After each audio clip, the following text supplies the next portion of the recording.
I got outside, wondering what the world be like. I knew I had to change my mind, didn't realize it would happen all so soon. Raducanu is the US Open champion. So soon. But I see the world so different now. Fourth time is a dream for There's Tom a Daley. place by the sea, and that's my town. PT double Olympic champion. When I don't know what to say, when I don't know what to do, there's a room I need to sit in, surrounded by my favorite view, and I need a hand to hold, someone to tell the truth.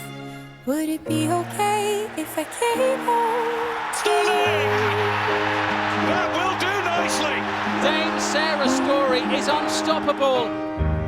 Independence comes with a price when questioning your own advice. I'm sorry.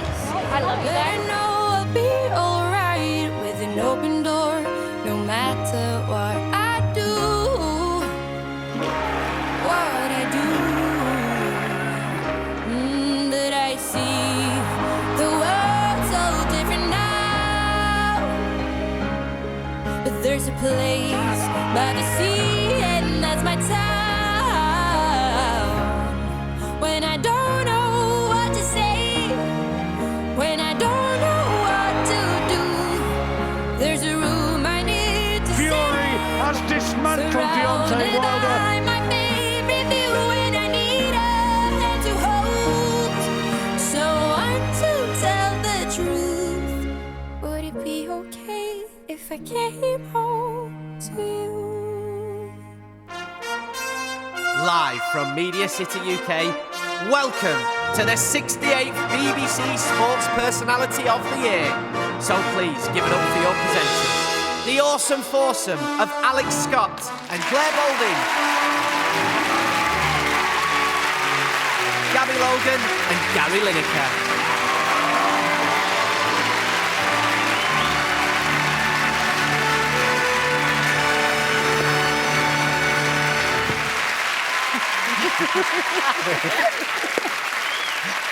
Hello, good evening and welcome to BBC Sports Personality of the Year. And what a show we've got for you tonight.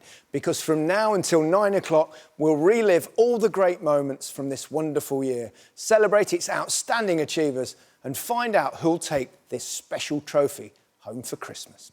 It has been the most amazing 12 months. We've had the Euros, the Olympics, the Paralympics, major events from start to finish. We've seen fresh young stars emerge, bursting onto the scene with fearless energy. 2021's been an absolute sporting cracker. And honestly, never have we been more grateful and appreciative of the joy of sport. And tonight is all about thanking those who make it possible. We would have loved to have had them here in the studio, but for obvious reasons, we can't. So let's have a look at them. Joining us from their homes are many of our sporting stars and unsung heroes who all overcame the challenges presented by COVID, now back with their loved ones. You are what this programme is all about. Yes, it sure is. And we hope all of you at home are keeping safe and healthy. And we would love for you to join in with us tonight, if you can, on social too. So please use that hashtag Spotty, because this is always a very special night. There's going to be highs, lows, elation and emotion. And it will all end with one of these 6 contenders being crowned the BBC Sports Personality of the Year. It all changes now. Yeah, I done been through it, but I learned the best thing to do is smile. Man, I'm done losing, 'cause all of that changes now. Yeah, I done been through it, but I learned the best thing to do is smile. Man, I'm done losing. It all changes, it all changes now. Oh, what a lineup. our 6 sensational contenders. It is a race between Tom Daley, Tyson Fury, Adam Peaty, Emma Raducanu, Raheem Sterling and Sarah Storey. Who wins is all up to you, as your vote decides who will lift this trophy at the end of the night. But please remember this, you cannot vote yet, as voting only opens later in the show once we've seen all of our nominees. Yeah, voting details will be displayed after each contender film, and there's more information online at bbc.co.uk/Spotty, where you can also sign in to register your vote later on. Let's kick off then, and there's no better place to start than in Tokyo for the 32nd Summer Olympics. Delayed by a year, of course, because of the coronavirus pandemic, Team GB sent 376 athletes, and so many of them returned with precious metal around their necks. Hello and welcome to the greatest show on The earth. Tokyo Olympics start here. Sometimes I feel like throwing my hands up in the air. Tom Daley's Olympic champion. I know I can count on you. Can you believe that? You do not rule out Duncan Scott. You become Britain's most successful Olympian at one Olympic Games ever with 4 medals in one Get up there, competition. son. Get up there. You got the love. You got Great Britain are the gold medalists in the 4x200 free relay. We're the Olympic champions, and that's just a dream come true. you got the love. Tom Pidcock takes gold. Deep breaths. Which one of them will claim gold? Yes, into silver for Kai White. Bethany Shriever takes a gold medal. Yes! I owe a lot to it to everyone. Sometimes I feel like throwing my hands up in the air. Charlotte Worthington. I know I can count on you. She smashed it! Charlotte Worthington has absolutely smashed her second run. Sky Brown will take bronze. Sometimes I feel like throwing my hands up. Emily Campbell, can she hold it? Yes, she can. I can count on Britain have Olympic goal in team eventing once again. you. Lord, I just don't care. Yes! The Olympic champion, Ben Mayer. See me through. All I can do sometimes. Great Britain, bronze medalists in the women's team final. I never thought this was possible, but it is. It happened. You got the love. You got the love. You got the love. It's a huge score of 15.583 for Great Britain's Max Whitlock. But you got the love I need to see me through. Pure gold brings back the Olympic tingle, doesn't it? It makes you feel so proud seeing all of that success. And it's nice to see that some of our Olympians are joining us virtually tonight with a glass of fizz in hand, I hope. A few. Looks like. We'll see more magical Olympic moments throughout the show, but now let's meet the man who started the Tokyo Gold Rush. He's our first contender for tonight's main award, who also happens to be Britain's greatest swimmer of all time, Adam Peaty. Whenever something big changes your life, Come so far. such as just having a child, it's one of the biggest things that can happen to you. George. I always think about the positives. He's given me this energy. I want to inspire him. All this time. I want to make him hopefully the best person he can possibly be. Yeah. Get quite nervous. The time that he gets to spend with his baby, he loves that so much. I love you so much. Since becoming a dad, Adam has got a lot softer. I'm so grateful that I've got him in my life. It's quite hard for Adam to be away sometimes because there are moments that he misses. Going into these Olympics, I pretty much couldn't lose in the eyes of everyone else. Adam Peaty, unbeaten for 7 years. I've been waiting for this championships for 5 years. That pressure just kept building every single day. The final of the men's 100 metres breaststroke, this first 25 metres, so important. You make one mistake, you've got to wait another 4 years. Swimming very well, Peaty. We woke up George. He was a bit confused because it was the middle of the night. He's delivering the fury down this last 50 that he promised he would. It's not who is the best athlete for 4 years, it's the best athlete on the day. Adam Peaty is the double Olympic champion. It was so good. Thank God. Thank God this all paid off. It's the mixed medley relay. Great Britain win gold by miles. Peaty's second gold as well. Seeing the person you love achieving what he achieved is just insane. When we first saw him back from Tokyo, it was amazing. There was a lot of tears. I just know George was so excited to see him. George, my beautiful boy, I love you so much. It was just an incredible moment that I'll always remember, and you know, you can see by my smile how much it meant to me. Please welcome the incredible, unbeatable, record-breaking Adam Peaty.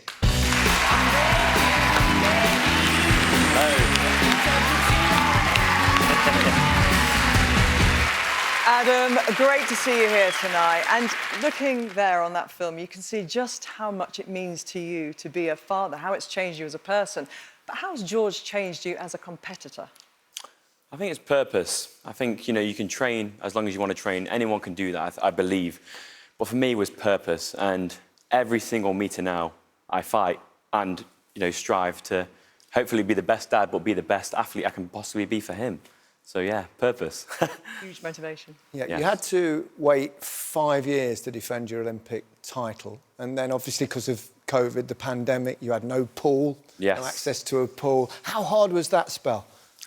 Probably one of the most toughest moments of my life, which is why it makes me emotional seeing moments like this, because you get on top of the lane rope, normally it's like, yes, yes, everything's gone so well, but I had to make the things well to get to this journey now. And, you know, getting on those lane ropes was almost like a close a chapter. I'm happy now.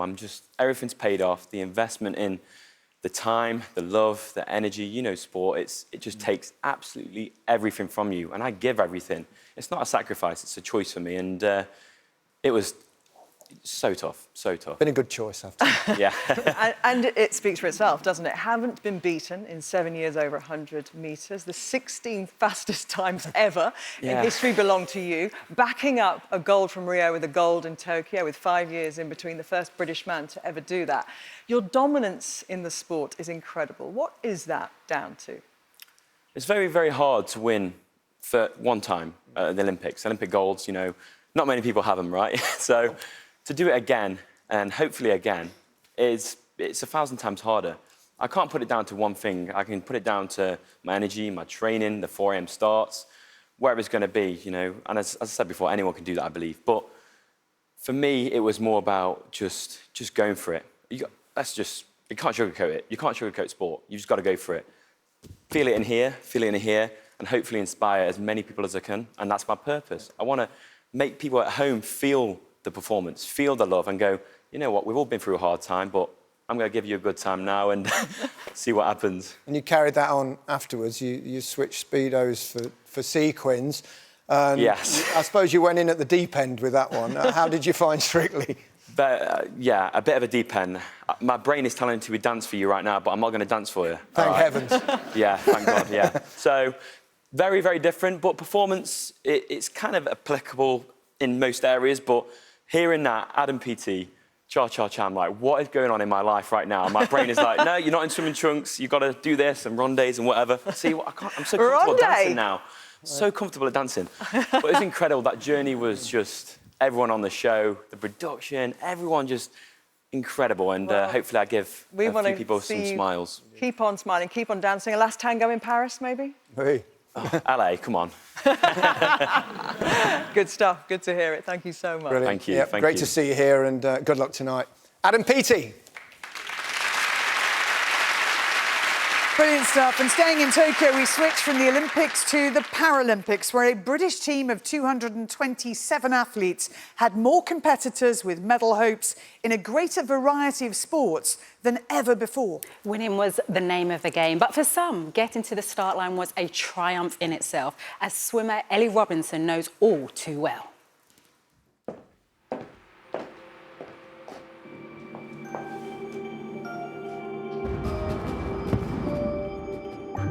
This is a story of triumph, of never giving up. Despite the wait, She had to dig deep. Gold for Kadina Cox. despite the pain, Jacob Van Gastation. there's nothing new in that. That's sport. We keep on rolling, despite the setbacks. And as you roll, you pick up speed. It's a new world record. You go faster and faster until suddenly, you're soaring. Cockcroft is the 7-time Paralympic champion. It's a world record time for Tully Kearney. For a priceless moment, What a swim from Maisie Summers-Newton. Your world is a different place. Double Paralympic champion. The world seen from up there is a better place. Great Britain Paralympic champions in wheelchair rugby. And Laura Facky is the Paralympic champion a few minutes after her husband won gold. It's not just in the winning. It's in the propulsion, in the pushing, and in the pulling. Emma Wiggs does it again. In the ferocious defiance that does not let you stop. And even though I didn't medal, this is a story of triumph. This is not a story of defeat. I am so proud of myself for getting this far. Thomas Young of Great Britain with the performance of his career. It's going to be an amazing swim for Great Britain's Reece Dunn. Stedman reigns supreme. Exhaustion and exhilaration that pull the truth from within. Just go do what you want to do, you know, don't let anything hold you back. What a performance from the Great Britain team. We roll on, wiser, unafraid, proud. The legend of the sport, Celie Pearson, a total of 14 gold medals. This is a story of triumph, of never giving up. Ellie Robinson reliving a glorious 12 days when Paralympics GB won more medals in more different sports than any nation ever. They came away with 41 gold, 38 silver and 45 bronze medals in 18 different sports. I mean, Claire, that is a lot of bling. A lot of bling. But they're shining. Yeah, exactly, and it's great to see so many of our Paralympic heroes have joined us from their homes. I just want to single out one. Celie Pearson, there he is, who won 3 more gold medals in Tokyo to take his total to 14, and as he was described in that film. Loving how everyone's getting in on the wave right there. Thank Paralympics GB has never been stronger, and leading the way is our next contender, because when it comes to dominance, dedication and durability, Supermum Sarah Story is out on her own. Sarah Story's looking to become Britain's most successful Paralympic. The 14-time gold medalist manages to defend her 3 titles. She'll become the most successful British Paralympian of all time. The pressure on Sarah going into the Games, it was all about how many gold medals she was going to win. Was she going to be the most medalled Paralympian? People want to be the person that beats Sarah Story. The preparations for Tokyo were completely different. Sarah gave the kids the choice. I'm going to be away for 3 weeks if I go. Do you want me to go or not? And they both said yes. She's always said she's a mum first. That's the most important thing. And Dame Sarah Story is unstoppable. She claims gold, number 15. Family is a very big thing for her. Not having them there at that kind of moment was a real reminder for, I think, anyone watching that athletes aren't machines, they're human beings as well.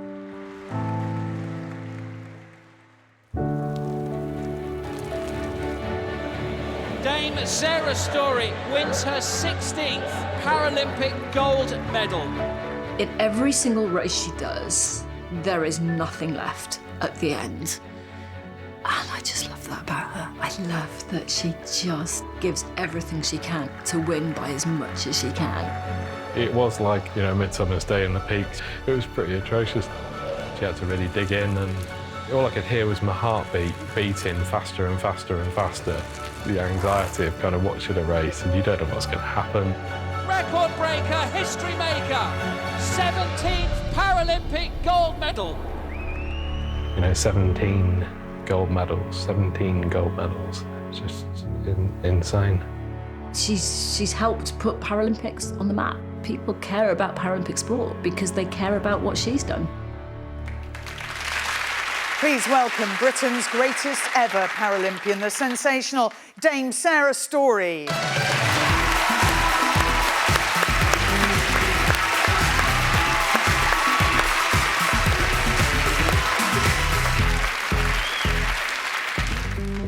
Fantastic to have you here, thank you, and congratulations on being nominated again. When you look back to that 14-year-old in Barcelona, what would she say now as you stand here with 28 Paralympic medals, 17 of them gold? I think you should be saying, what I was thinking at that point was I just want to do this for as long as I possibly can. And if I get to 8 games, I'll be in my early 40s. Will that be too old? And I'd say, no, that's definitely not too old. You can do this. So, yeah, I should be hugely excited to think that that kind of little tiny pipe dream that I had when I left that games might ever come true. Actually, we heard your husband, Barney, say that your kids had a part to play, whether you were going to go to Tokyo or not. How important was that for you? Well, we've always had them hugely involved with what I do. We've never kind of tried to hide away that mum goes to work and that's got nothing to do with you. So they've come to all of my races. When we're racing in the UK and we're there in the motorhome, they help make the drinks, they help get things prepped and ready. They make sure the kit's right, they help with the pinning of the numbers. So they've been hugely involved. And so when it came down to that choice of whether I go for all 3 events or whether I just go for the road races, which was one of the options, I had to ask them, you know, because I couldn't possibly have made that decision without them, because they've always been so involved. Was it straight away like, yes, go? Well, they said, what would happen if you don't go? I said, well, somebody else would get the chance to win those medals. And Louise was like, that can't possibly happen. That can't possibly happen. You need to be there, Mum. And she goes, tell him, Charlie, tell her, Charlie. So, yeah, they were both very excited. Obviously didn't really realise just how long I'd be away. And that was so, so hard. And I think especially for Charlie, because he didn't really realise just how long 22 nights was. But I'm never doing that again, and I've made them that promise. Yeah, hard for them, hard for you as well. Where does the motivation come from and what is it? Well, I think it comes from when I was very young and I was starting to do morning training. You know, you heard Adam talk about the 4 a.m. starts. Well, my parents used to say to me, right, if you want to go morning training, that's fine, but you need to get us up. We are not setting our alarm. So I set the alarm, I'd make the cup of tea, I'd take it and go, which one looks like they're the most awake, neither, which one wants this cup of tea? And I'd look at the colour of the tea, go, that's a mum colour tea or a dad colour tea? And go round to the mum, Mum, can you save me morning training? And she's like, yes, come on. So we'd go morning training. So it was always had to be me to make sure I emptied my swimming bag and got everything ready for the next day, and I had to be organised. So they helped to teach me that importance of intrinsic motivation, and I've kind of carried that through since then. And the thing is that you've just recently said that you don't even think you've reached your full potential at 44. So does that mean you're going to try and add to those 17 goals in Paris in 2024? Well, I'd love to. I mean, age is just a number, and we all know from our love of sport, whatever we're challenging ourselves with, that we can always try and do something a little bit more, something exciting. And that's just what I want to do, to try and go to Paris and see what's there. I might have reached my peak, but I'd really love to find out if I have. It has been another amazing year, but it's been a wonderful, wonderful career over many decades. Good luck tonight. Dame Sarah Story.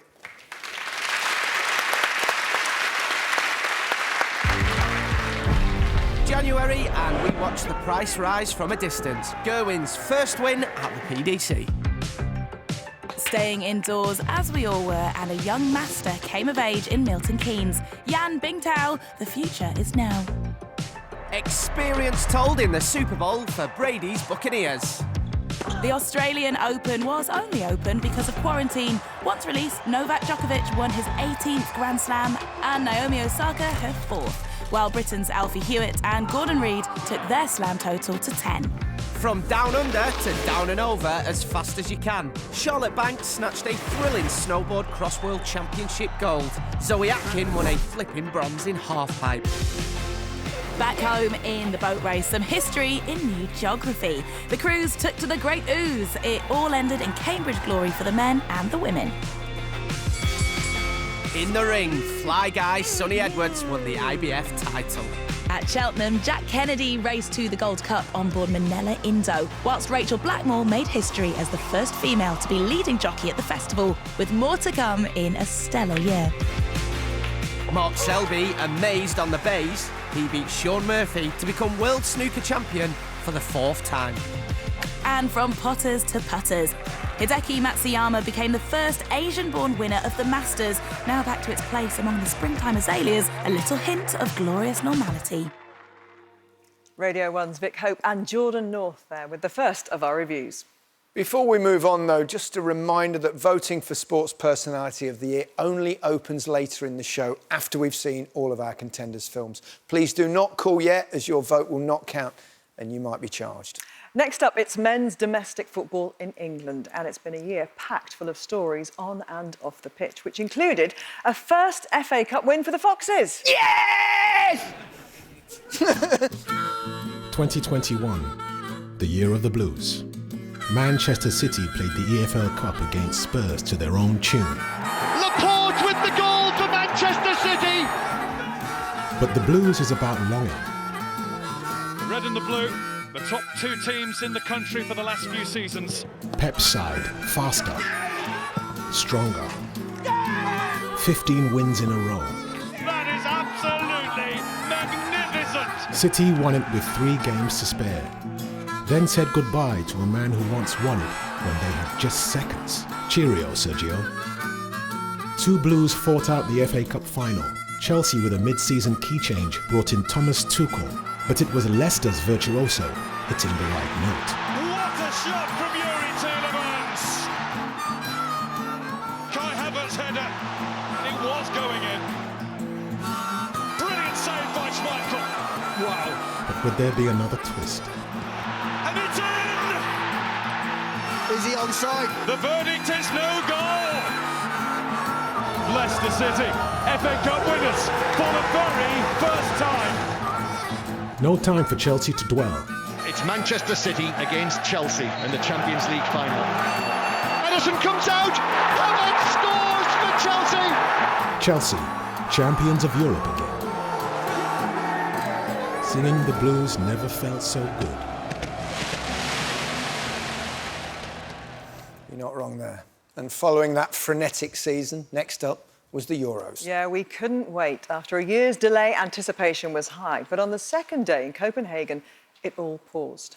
Denmark were playing Finland, and just before half-time, Danish midfielder Christian Eriksen collapsed after suffering a cardiac arrest. His teammates rushed to his aid before the medics gave him CPR. There were many agonising minutes before he was stretchered off, thankfully conscious. It was a moment that shocked us all. We didn't know if Christian would pull through, but soon we heard the joyous news he was recovering. And it's great that 6 months on, Christian's in good health. The positives that come from this is that so many people are now learning how to perform CPR and use defibrillators. Absolutely. And that incident gave us all perspective throughout the tournament, which was, on the whole, a fantastic 4-week festival of football, with England, Scotland and Wales all involved. Happy Euros Eve. It all kicks off tomorrow. Euro 2020. The journey begins for 24 nations, playing in 11 cities in 11 different countries, with all roads leading from Rome to London and Wembley. Super parata, Giro, Immobile, 2-0. Here's Insigne! This team's got goals in it.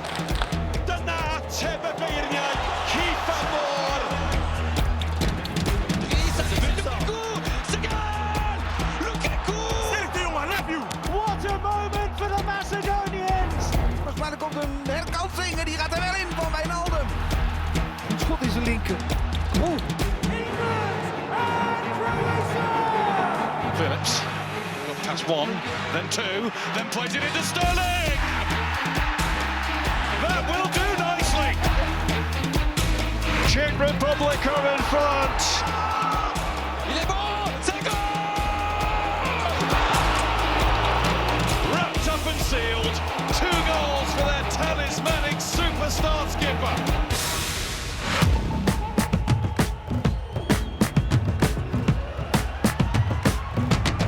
Nothing now will keep Wales out of the knockout stages. We go again! Yes!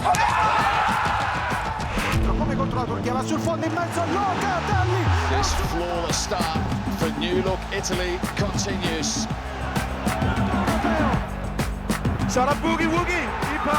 The world's oldest international fixture, it is England versus Scotland. I think you can see the Scotland took over London.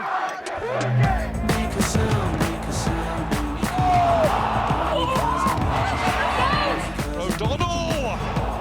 They've held the English at Wembley. And it is a cause for some celebration. Lewandowski! Chance here for Hungary! Goodness me! The world champions are behind!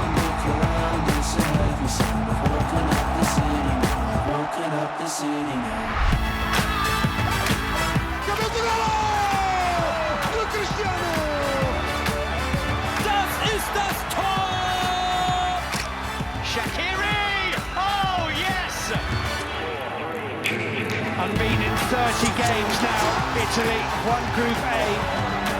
You can see and you can hear what it means in Copenhagen. A dynamite second-half display from the Danes. 100% record in the group stage for the Netherlands. The keeper's come, and it's come back off the woodwork. Lovely little ding. Ball is put into the back of the net by Raheem Sterling. And stabs a dagger into Scottish hearts. Benzema finishes. Both of these big guns go through to fire some more at Euro 2020. It's going to be England against Germany at Wembley. That sounds pretty tasty. Fabulous stuff, and we'll have part 2 of the Euros later in the show when we'll also speak with main award contender Raheem Sterling. And we'll catch up with England's gaffer Gareth Southgate live here in the studio. Yes, time now for our first award, the Young Sports Personality of the Year, which is supported by the Youth Sport Trust and Blue Peter. Winners down the years include Andy Murray, Tom Daley and Ellie Simmons. So whose name will be on that trophy in 2021? Well, I'm so thrilled that all 3 shortlisted are here on stage. So it's a big hello to footballer Jude Bellingham, swimmer Ellie Chalice and skateboarder Sky Brown. Hey! Thank you all so much for being here this evening. Jude, I will start with you because what a year you have had for your club, Borussia Dortmund, and obviously for England. At 17, you become the youngest Englishman to play in a men's senior tournament. I mean, have you had time to reflect and take it all in? Not really. I was straight to my holidays and then tried to focus on other things, really, and then after the holidays, it's straight back to Dortmund and trying to prepare for a long season. So, yeah, you're always focused on the next challenge and the next trophies, hopefully. I mean, you've had a great year, Jude. Yeah, I've enjoyed every second of it. And Ellie here was the youngest member of Paralympics GB. What did it mean to you to be a part of that team and what was the experience like? I'd always hoped at 17 to be able to go to the Paralympics, and to do it at such a young age and be the youngest was amazing. I just hope I can really inspire other disabled children around this country and the world to take part in the sport, because being one of the lowest classifications, we don't see many, so it'd be nice to inspire more to get involved. Has it made you want to go on? Yeah, I want to go to Paris, definitely. Brilliant, we will see you there, I hope. And Sky, at 13, you became Team GB's youngest ever medalist. And right now, look behind you, you had us all on the edge of our seats, but you absolutely nailed that last run to take that bronze. What were you thinking in that moment? I was just thinking, I'm going to stick this one, I'm going to land it. And I don't know, it was just so fun just skating through the Olympic Park. Like, I had the best time ever and I really enjoyed it. Well, you had us all nervous. I'm glad you enjoyed it. I'm just so pleased, Sky, you've come with your skateboard tonight. Yeah. Just in case we need you to zoom off the stage, you are ready. What an incredibly talented trio. And you're not just stars for the future, but for the here and now as well. To announce the winner, please welcome a man who has gone from diving for gold to eating all sorts for gold stars. It's Olympic champion Matty Lee.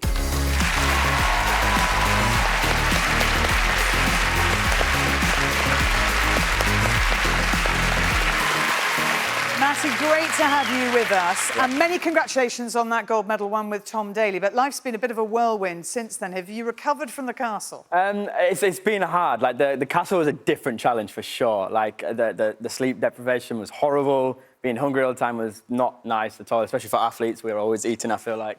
But I've been back to training full-time this week, so I'm knackered. But I guess you just got to get straight back into it. Well, we have just one trial for you tonight. Mm-hmm. That is to open the golden envelope and tell us the name of the winner. With pleasure. OK, so the 2021 BBC Young Sports Personality of the Year is Sky Brown. Woo!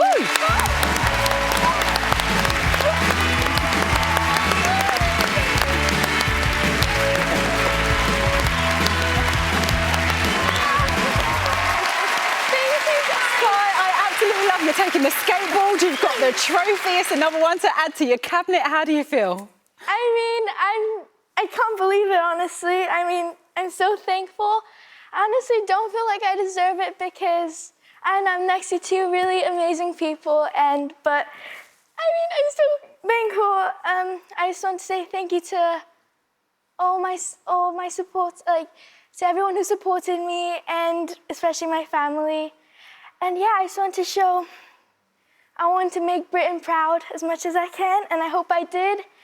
And I want to inspire the world, especially little girls, and teach them that, you know, skateboarding is for everyone. I mean, if you believe in yourself, you can do anything. Well, Sky, you made everyone proud, and you're an inspiration to many. Congratulations. Thank you so much. And I want to get 2 gold medals for Paris, for Great Britain, and for skateboarding surfing. I hope to get 2 medals for you guys. Oh, wow. Well, we will hold you to that. Fantastic. Congratulations for now.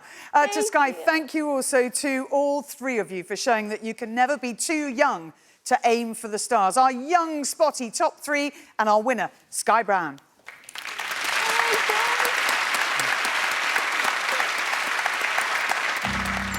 They say out of darkness comes the light. And in some, it unleashes an unholy fight. Injury, illness, doubts, depression. Cav fought back with trademark aggression. Legend Eddie Merckx's stage wins record, equalled by a Manxman, still worthy of the green jersey. While nothing in life is guaranteed, Mark Cavendish will tell you, always believe. What a comeback from Mark Cavendish, and we send our best wishes to you and all your family and hope you break that Tour de France stage record next year. And so from the sprint king of the roads, we now box clever with the kings of the ring. And it's been a heavyweight year in boxing, but for Anthony Joshua, not the knockout one he was looking for. With belts on the line, he was beaten unanimously on points by Ukraine's Alexander Usyk, a result which ended any hope of a Battle of Britain with Tyson Fury. And it's tonight's main award contender, Tyson, we now turn to because he was up close and personal again with his old rival, Deontay Wilder. Billed as once and for all, this trilogy fight had it all. It was just like Rocky, the big difference being this was real. And so for the tale of the tape, here's Steve Bunce. Tyson Fury, the Gypsy King, has made Morecambe his town. Now, I know him, but you know a very different man. Fury is unique in the boxing business, a unicorn in the game, if you like. He's a giant that doesn't move like a giant. He's got desire, he's got heart. We all know what he's been through, the journey he's been on. But the 2021 Tyson Fury story is all about the trilogy fight against Deontay Wilder, the greatest knockout artist of his generation. You've all been waiting for... Wilder wanted revenge. Tyson Fury just wanted to be a great. It's all in the eyes, they say. The bell tolled, but for which man? First blood Tyson. And then in round 4, Tyson was dropped. Down goes Fury! That was brutal. Down goes Fury for a second time. The upset is on. But we've been here before. Don't ever doubt me. When the chips are down, I can always deliver. Let the jab go to work. You need to win great fights to become a great fighter. Fury trying to bully Wilder back. Fury is dominant now. He's got it down yet again. How is he staying upright? And he's got Fury going now. What a fight! It could be all over now. It will be now. Fury has dismantled Deontay Wilder. It was the fight that had everything. 5 knockdowns, twists and turns, blood, guts and glory. Wilder is done. There's no more Deontay Wilder. It's one of the finest ever. I know the greatest heavyweight of my era, without a doubt.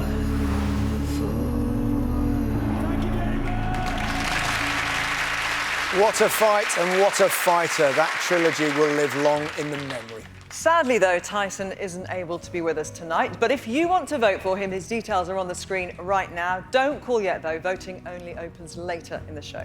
Tyson still remains unbeaten in all his 32 professional contests, and next year he's set to fight fellow Briton Dillian Whyte, where once again his WBC title and reputation as the best heavyweight on the planet will be on the line. That's an event to get excited about. Talking of which, there's lots still to come here on BBC One before we announce the Sports Personality of the Year just before 9 o'clock. Coming up, we celebrate Britain's Olympic and Paralympic heroes. Relive the dramatic knockout stages in the Euros. And we'll tell the tale of two cups in team golf.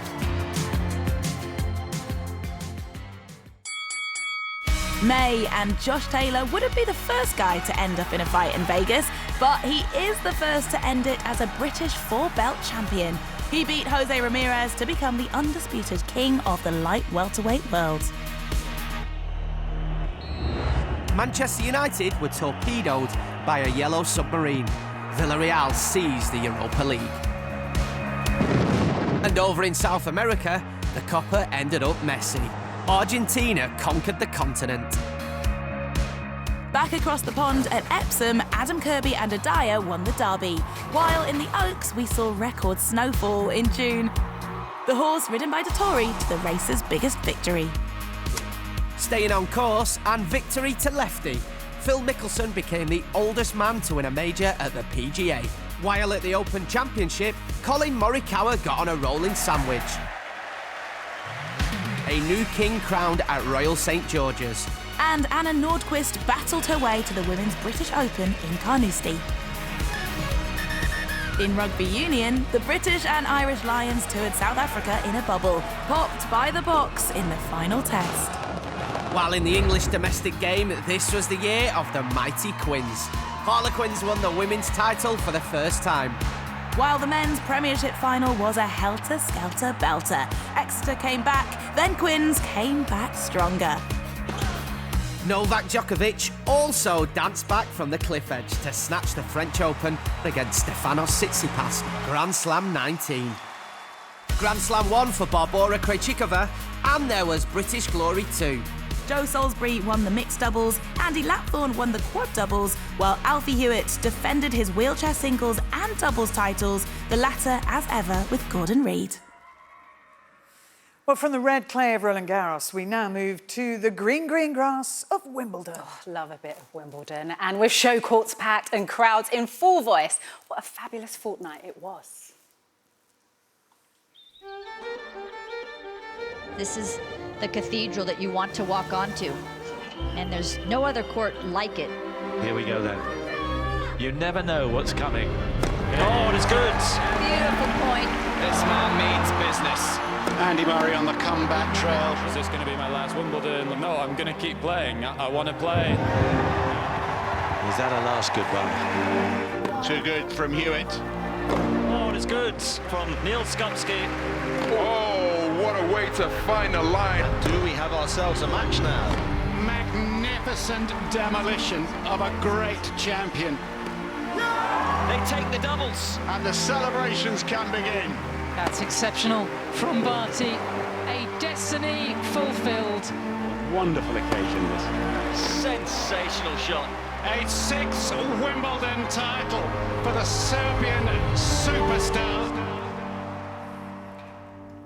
And that win took Novak Djokovic level with Roger Federer and Rafa Nadal on 20 Grand Slam successes. What an era we have witnessed. And so from the old favourite to a fresh-faced A-level student who at Wimbledon burst onto the scene and lit up our screens by reaching the fourth round. It was clear a star was born, but even Hollywood wouldn't have dared write the script that followed. She is next on our list, the teenage sensation, Emma Raducanu.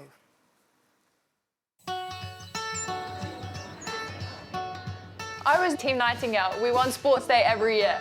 I was 5 years old when I first started playing.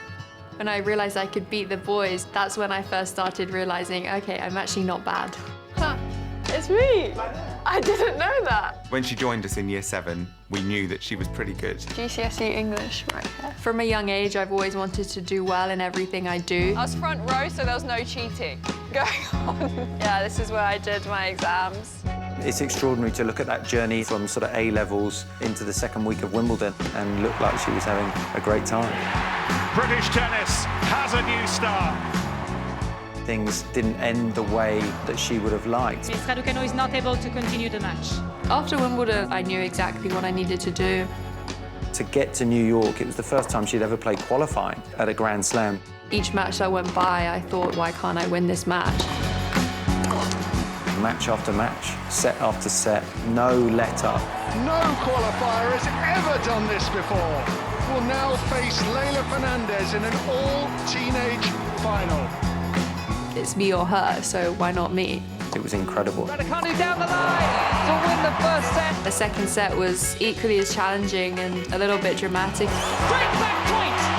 Took a bit of a tumble there, Emma Raducanu. I just zoned out. Raducanu is now receiving a medical timeout. It was a pretty surreal experience. Really unfortunate timing. And I just wanted to hit an ace because I was like too scared to hit the ball.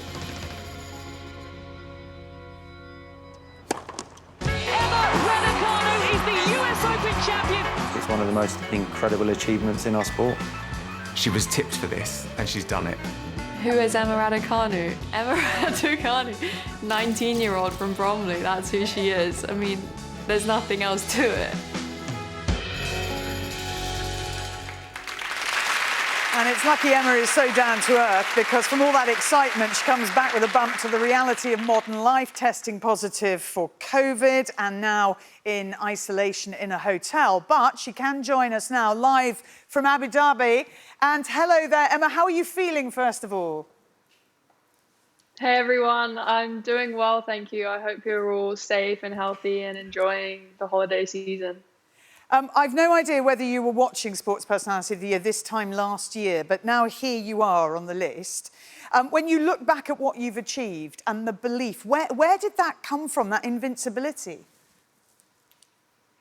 Yeah, I mean, it's pretty surreal. I've always watched Sports Personality, and just to be nominated among the other great nominees is a real honour. So the self-belief, I feel like I've just had that as a child growing up. It's been instilled into me from a young age, and I think sport gave me that inner belief and confidence.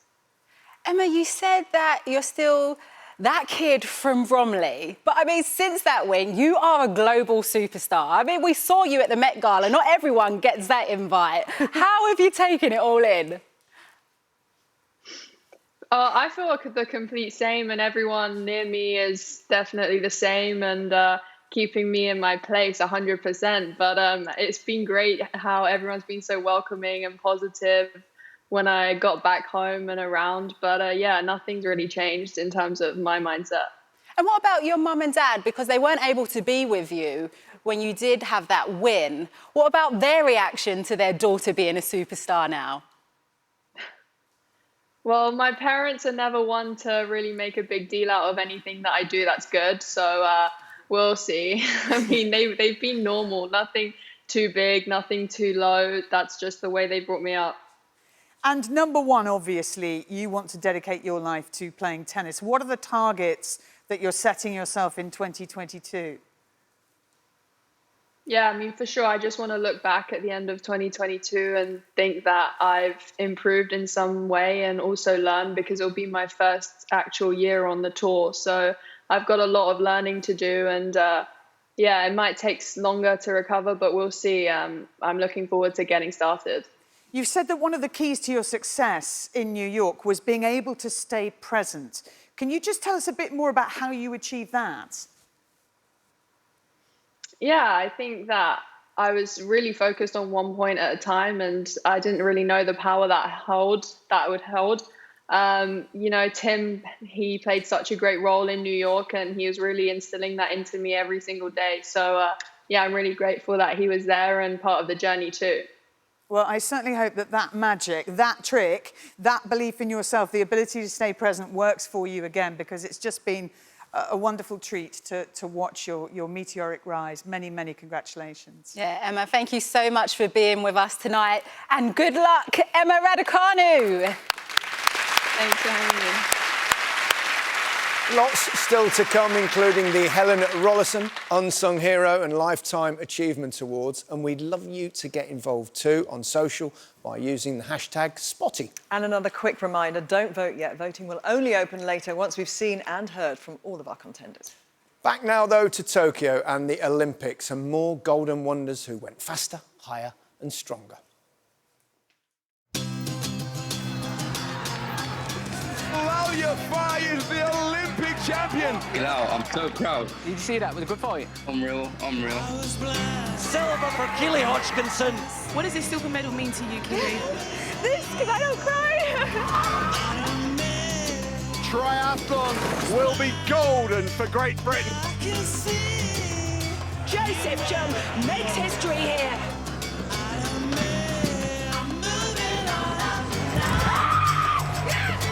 Ben Whittaker with an absolutely outstanding silver medal. I want to become the mayor of Wolverhampton. I want one of those nice chains on my neck. Right on the line, Great Britain win the medal race. Kate French of Great Britain, Olympic champion. Giles Scott right at the last moment.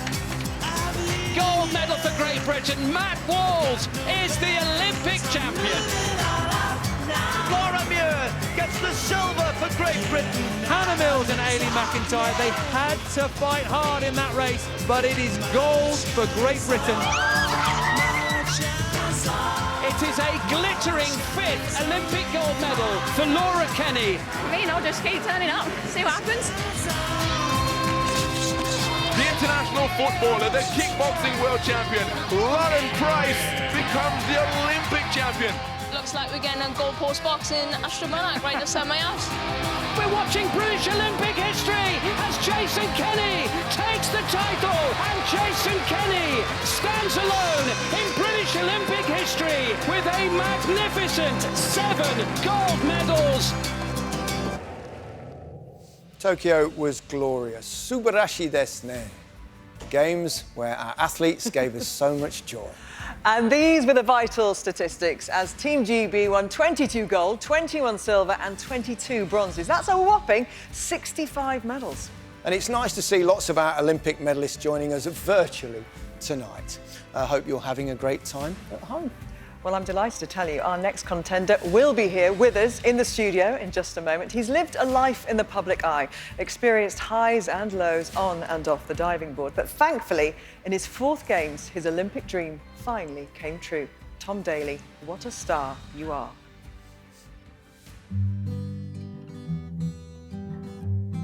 Oh, that's where it all started. The midwife commented about the size of your hands and said you would make a good swimmer. My dad was my biggest cheerleader. Tom, come and give me a go. Tom and his dad had a great relationship. Look at him. He'd go to every competition with him. They had a really lovely bond. What a mate. After all those years, he never got to see me win an Olympic medal. I think I was 9 when I drew this. It's me doing a handstand in the Olympics in London 2012. That kid there had a very, very big dream of what he wanted to achieve. That was the moment that I've been working for my whole life. Rio was such a mix of emotions for me. Tom was at the height of his physical ability. I thought Rio 2016 was going to be my chance to win an Olympic gold medal, and I crashed out monumentally. I just said to him, this is not the end of your story. Going into Tokyo, I think, was the first time that I truly believed that we could win an Olympic gold medal. It's got to be perfect. Both of you had that look on your face as if to say, bring it on.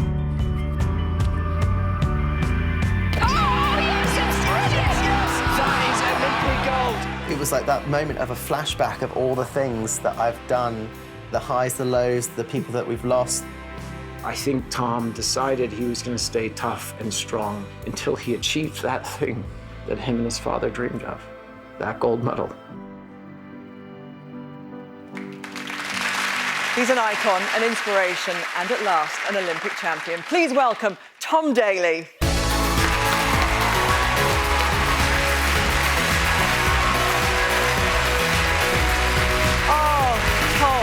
Just watching you relive all of that there was so emotional, and so many of us have dreams as kids, but we don't quite achieve them. You know, what is it like when you sit down and you realise, I had that dream as a little boy, as an 8-year-old. We've watched your progression, and you finally fulfil that boyhood dream. I mean, I was just watching that video back and seeing how far I've come from that little kid with my dad, and he would take me to every single training session, every competition. He'd wave his giant Union flag, and to go to the Olympic Games in London 2012, win a medal there, and then go to Rio and Tokyo. And I'm so sad that my dad never got to see me win an Olympic medal, because I would like to think he would be extremely proud. And to have finally this year won the Olympic gold medal with Matty, honestly, it was a dream come true, and something that I never thought was ever going to happen to me. I knew that I could do it, but it was just something that I just was almost ready to settle with the fact I was never going to do it. And it's been a long journey, but one I'm very, very proud of. Well, I hope your dad was watching from somewhere. Exactly. Somewhere up high. I suppose your sport, more than any other, you're so reliant on a partner as well. And Matty Lee's been that partner. Yes. And a great friend too. Yeah, Matty Lee is one of my best friends, and he moved down from Leeds to London, and we get to train together every single day. And he's here tonight, and it's one of those amazing things of being able to go through an Olympic journey on your own is one thing, and win medals on your own is one thing, but to be able to do it with someone else and be able to stand there on the podium. I was a blubbering mess on the podium. I had this whole dream of, like, when I was standing on the podium, the national anthem would play and I'd be able to sing at the top of my lung, and I literally couldn't even breathe. I was crying so much, and Matty was there to be able to share that moment with one of your best friends is really special. And of course, you have gone through so much. I mean, it really is almost like a film script. You've just seen your Olympic progress, but also you as a father getting married. And it feels like now, this Tom Daley before us is very confident about talking about the things that are important to him and using your platform so positively. Yeah, I mean, going into these Olympic Games, I think I had a complete different sense of perspective. I'm married. I have a kid who's 3.5, little Robbie. Don't know if he's up watching at home. But to be able to say that I am a gay man that was able to compete in Olympic Games and feel comfortable in myself to be able to do that. And there's so many people around the world that aren't comfortable to be able to do that. And there's so many people that are growing up in countries that need our help and need our support to be able to be their true, authentic selves and not worry about who they are as a person and be able to just live their lives as sports people. And for me, I think there's been so many inspiring people this year, whether it's, people like Charlotte Worthington, I absolutely love her, to inspire, people, females in sport, Sky Brown for little kids, and for me and other LGBT sports people. I think it's really important that we make sport as accessible and inclusive for everyone, and everyone has a space. Tom, great credit to yourself. You're a great credit to your sport and your country. Thank you. Thank you very much for being here tonight, and good luck for the main award. Thank you. Tom Daley. 2021, to be fair, I've had worse years. With the Community Shield already in the bank, we were looking for a clean sweep. It's all about that trophy today. First up, the League Cup, flipping magic. The smiles belong to Chelsea. Feet on the ground in the league, though. Today, it's about making sure that they're England's best.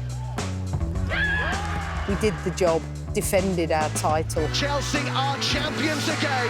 Then there was the one that got away. Barcelona champions of Europe. Chelsea fall short. We had to hang on till December to face Arsenal in the Women's FA Cup final. What a goal to seal the FA Cup. It was worth that wait. I was simply purring. Perfect end to a brilliant year.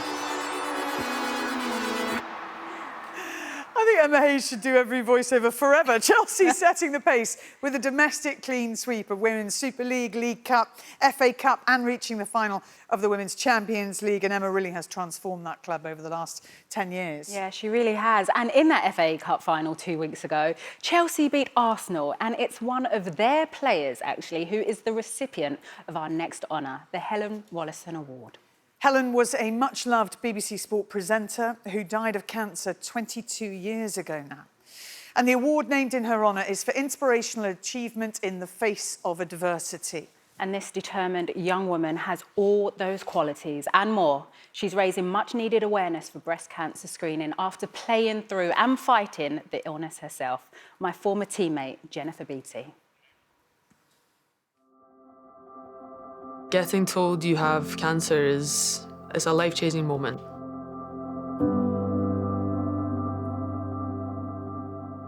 In terms of physical ability, a freak, in the nicest possible way.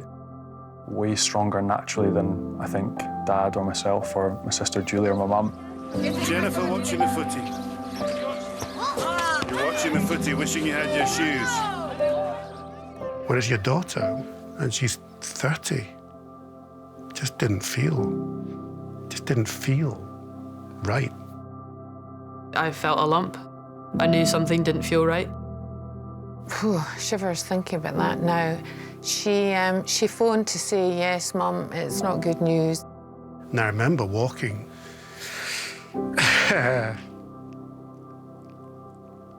Pray. It was horrific. There's no other way to describe it, especially in the middle of a pandemic and you don't have your sort of friends and family in the room there with you. I found out that I didn't need chemo, but obviously I needed radiotherapy. It was a very, very lonely, isolating moment. She was incredibly lucky to have a medical team around her and the support of her teammates. You know, it is one of those things where it's, what day is Jen having? How can I help Jen today? And then just being whatever she needed us to be. They became my family. They were my support system, and I'm so, so grateful for every single one of them. I got diagnosed on the Thursday. Saturday we had training, and then we played Brighton, and I don't score a lot of goals. And that is over the line, and Jen Beattie congratulated. It was a celebration of teammates, friends, and it was just a wonderful thing. Even being able to say the words cancer-free is just the best feeling.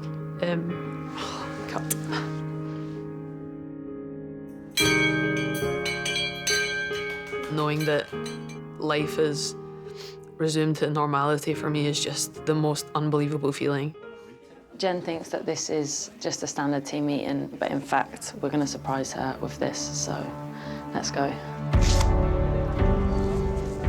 Hello, girls. So, Beats, to go through what you have been through, the strength, bravery, and belief that you did it with speaks volumes of you as a person. So I am so happy to present this year's BBC Sports Personality of the Year Helen Rollison Award to you.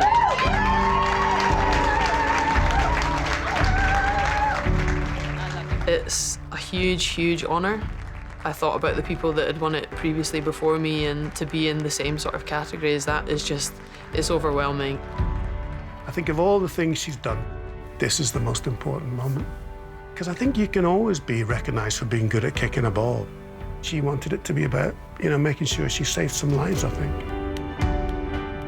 Being an ambassador for breast cancer, she is helping young women and also men come to terms with lumps and bumps and to deal with them early and to go and seek help. I can honestly say that getting checked is probably one of the most important things.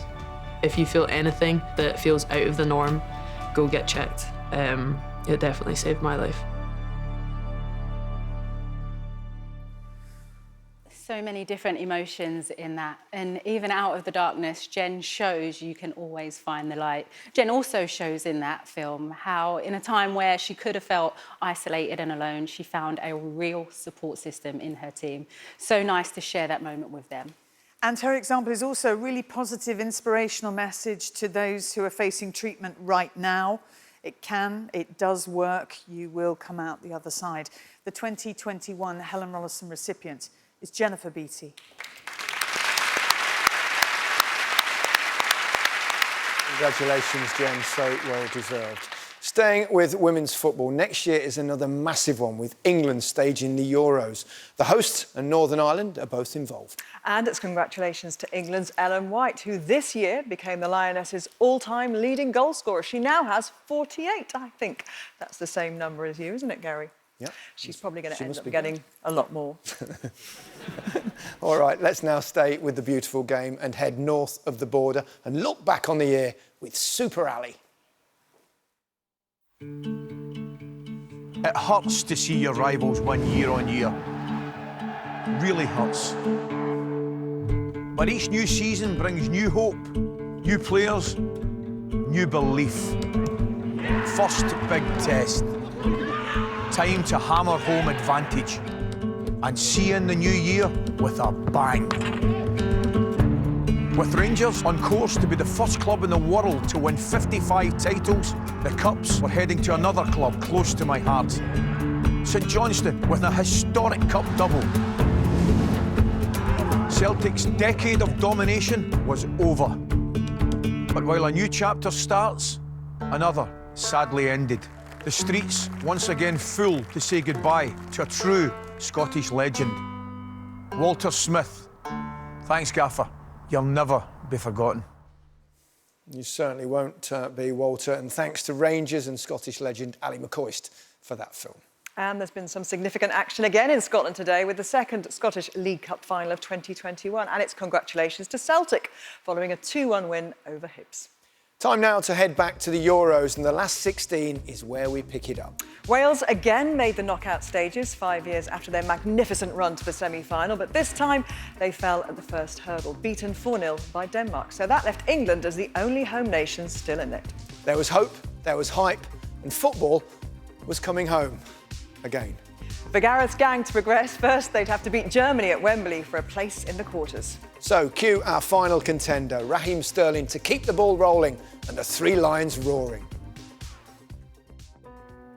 It is an unbelievable feeling every time I walk out of Wembley. Sterling! That will do nicely! Being in London, scoring the winning goal to start our campaign off was a beautiful feeling. And said, yeah, just to be at home. Raheem leads by example with his performances, and I think he's on a 60-odd caps now and he's only 27, so just shows the talent he has. Sometimes I just stand back and, take my hat off to him because what he does on the field, it's fantastic. I remember going into that game, and I think probably a lot of the boys would have had the same feeling, was the belief that the fans gave us to be able to go out there and perform. And I think that's what was so special about this summer, was the togetherness of the whole country. Shaw, across for Sterling! Wembley ignites! One of the best feelings in the world, to be honest with you, scoring a goal. When you hear the fans shouting, it's an unbelievable feeling, and an even better one in an England shirt. In comes the captain! It's finally happened! England beat Germany at a major tournament. It's like a roller coaster. Every single hurdle we kind of come over. That's why we play. We want to achieve them big moments.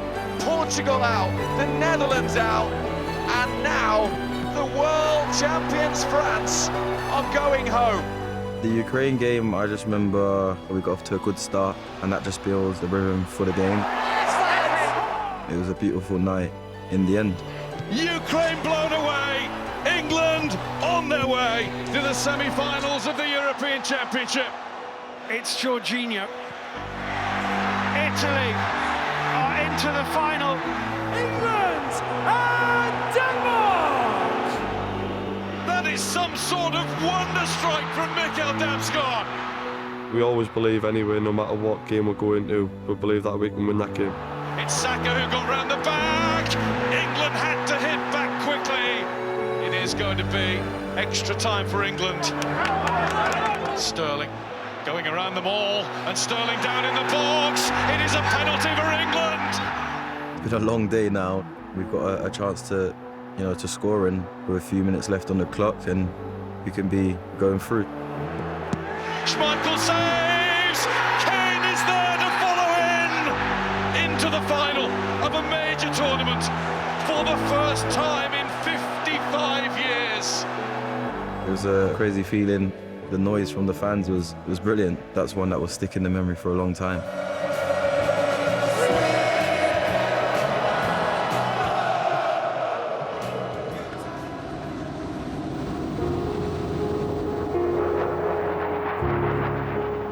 Going into the final, very confident. This is a game that we know we can win. And it's Luke Shaw! The place just erupted, and it was a great feeling for Luke to score early doors after 3 minutes was great. Flicked across. This is a problem. Italy are level, and it is Bonucci. No time for anything more. England once again are involved in a penalty shootout. Rashford.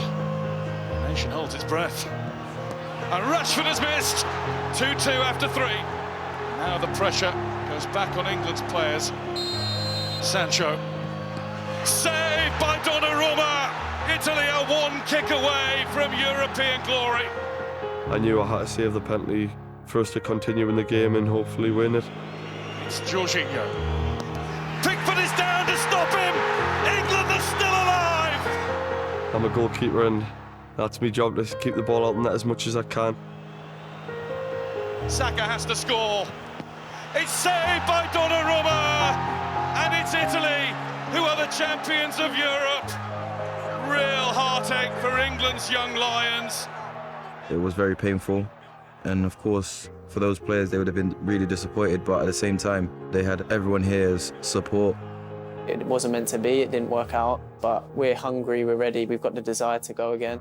This is part of the journey as a football player. We're here and wanted to learn and wanted to improve, and that's exactly what those boys would do. Oh, so near for England, and in a moment we'll catch up with Raheem. Before we do that, though, I'm delighted to say England manager Gareth Southgate is here with us. And I said to you then, you don't have to watch it again. And you said, actually, that's the first time you've really seen it with commentary. You've had time, a lot of time to reflect on that night and that whole experience, actually, those weeks. What are your thoughts now? Well, an amazing journey. Of course, you spend most of the months afterwards thinking about what might have been.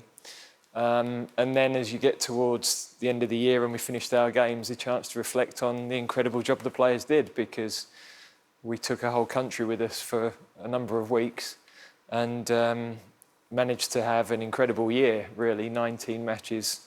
The penalty shootout was the one sour note. So, yeah, they did a brilliant job. We know you think they're a very special bunch of players, and they've been on this wonderful journey with you over the last few years. The progression is tangible. You can see it from Russia, a semi-final in 2018, a final in 2021 at the Euros. A year today, it's the World Cup final. Can this group go that next step? Well, it would be lovely, with due respect, if we're not here then, wouldn't it? So, we'd quite like that. Yeah, look, we've got that nice moment as a team where we know we're progressing.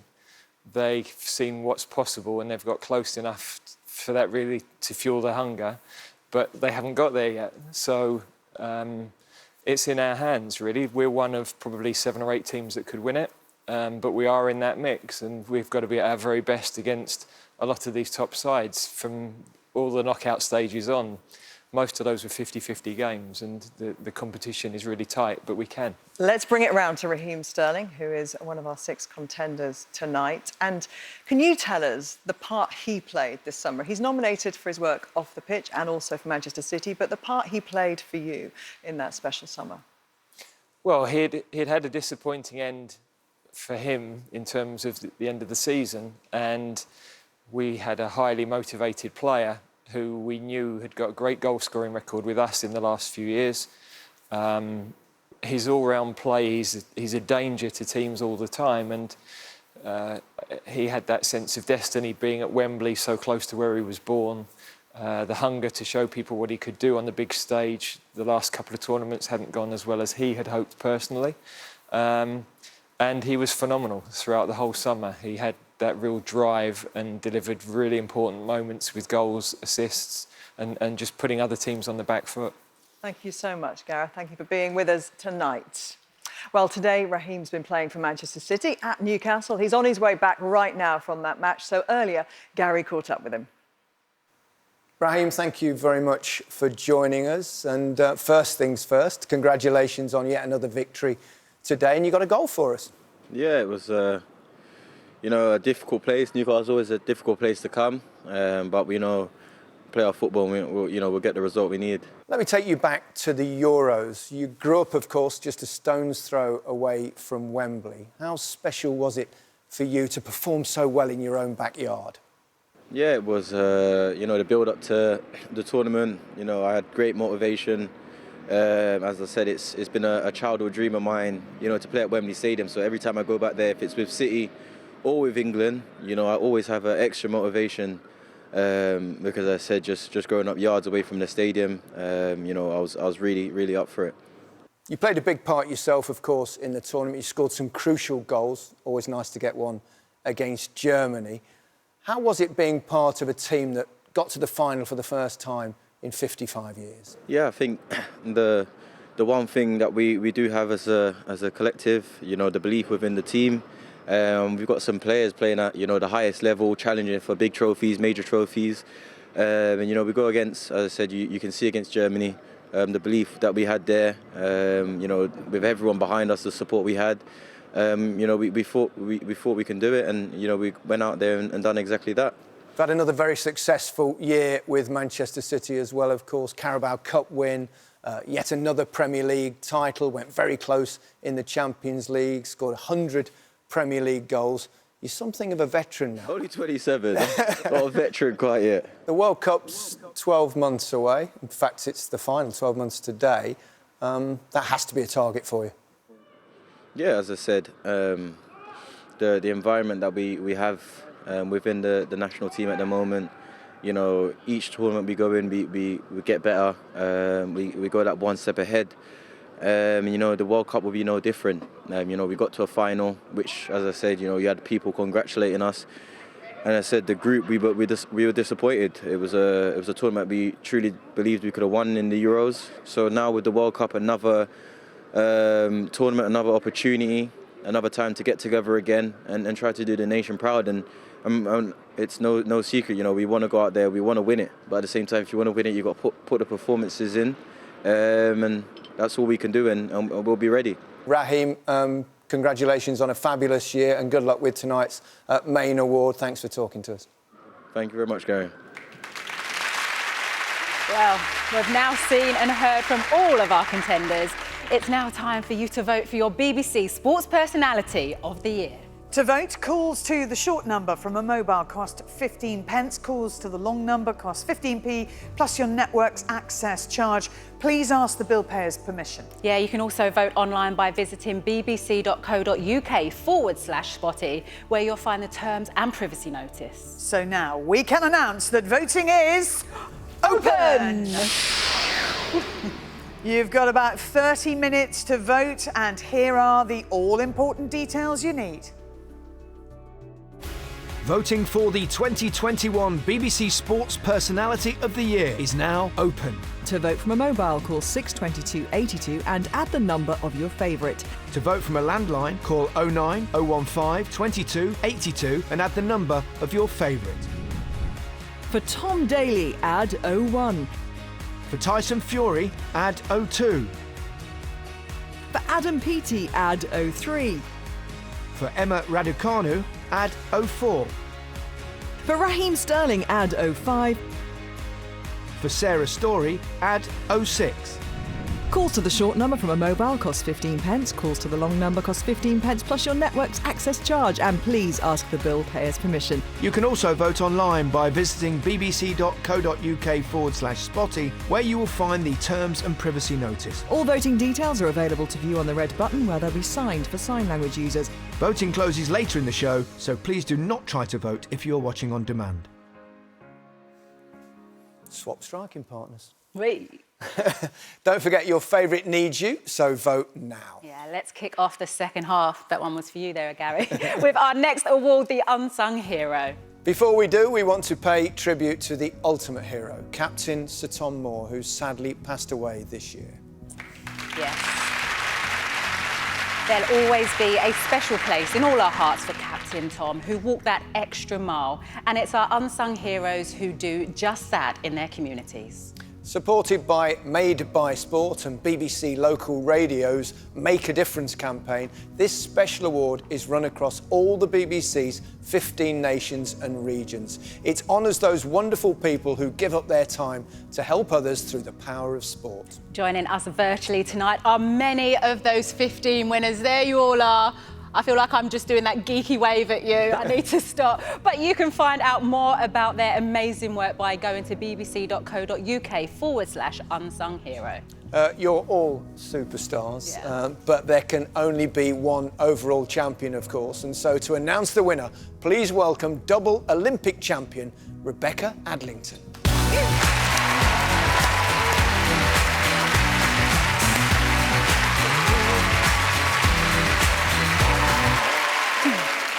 Rebecca, thank you so much for being here with us tonight. It's lovely to see you. Can you tell us why this award is so important?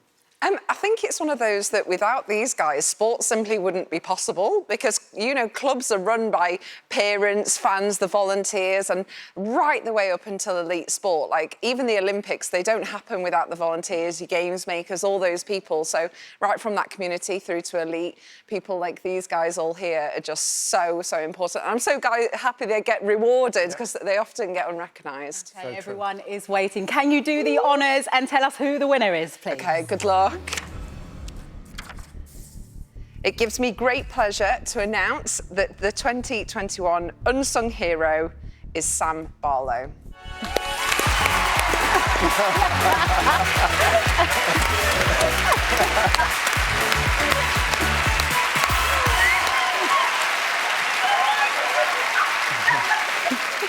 Oh, wow. I think it's safe to say Sam was slightly surprised. But congratulations. We'll hear from you in just a minute. We'll give you a chance to calm down a fraction. Or maybe not. Sam is from the BBC region of East Yorkshire and Lincolnshire. And this film tells us why she's the ultimate unsung hero. Fit Mums and Friends started in 2009 when I was a lonely mum and I really wanted some people to run with and be active with. Good evening, everybody. Thank you so much for being here. Fit Mums and Friends has now grown to 11 clubs across Yorkshire. I think the reason it's grown really is because of Sam's enthusiasm. And then we're just going to be punching to the front if anyone's had a bad day today. She's just relentlessly positive and full of life. Tap, tap. It's mums, dads, granddads, kids as well. It's grown over the years massively. I do it because I absolutely love it. Whether you've got a visual impairment, whether you've got any sort of need at all, then we'll make it so that we can help. It's more than just a running club. What they've experienced has changed people's lives. Go to the end and back and you'll be in good time. Her family have had to support her over the years. Mike was the quiet strength behind her at home. Mike passed just before we went into another lockdown. Sam has used that experience to develop the walking and grief groups. The one thing that Mike taught me was that you've just got to keep going. What she's done for the community is just amazing. She just gives so much of herself all the time. She never asks for anything back either. She often just feels happier to have helped someone else. Incredible, Sam. You really are a star, a true inspiration. We saw your reaction just before. Please tell us what it means to you. I just want to say an enormous thank you.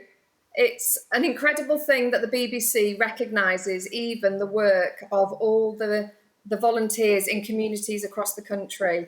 And I feel really honoured to be one of many amazing nominees tonight. And I just want to say that the volunteers that work with me are the magic of everything that happens, because I have the ideas, but I wouldn't be here if it wasn't for those volunteers out in communities supporting and helping people.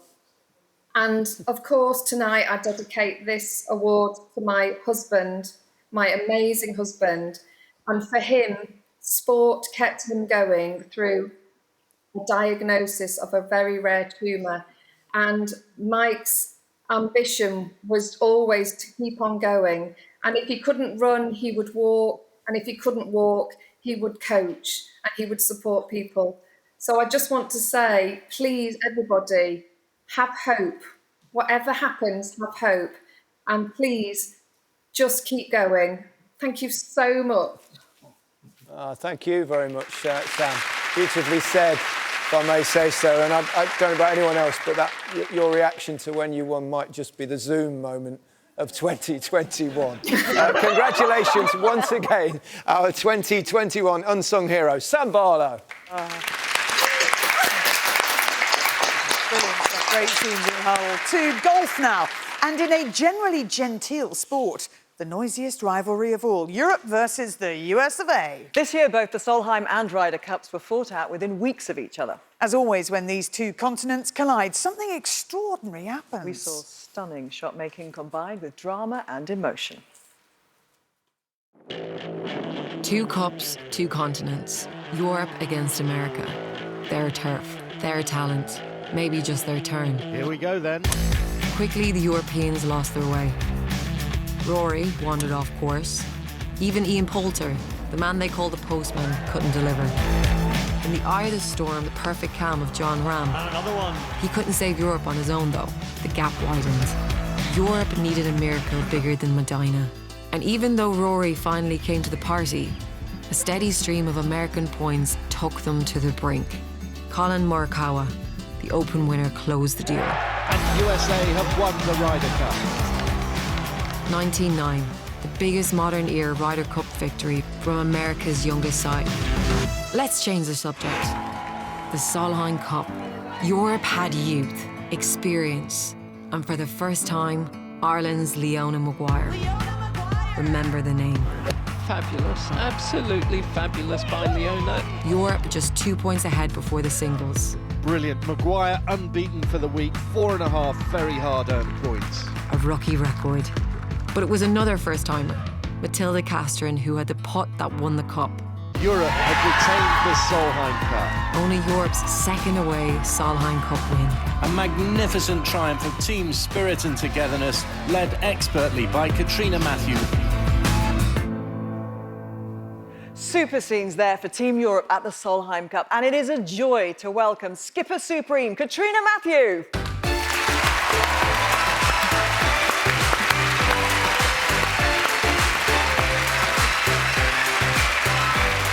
Katrina, thanks so much for being here. Now, it's hard enough to win on American soil, but to do so with no European fans at all, that makes it really tough.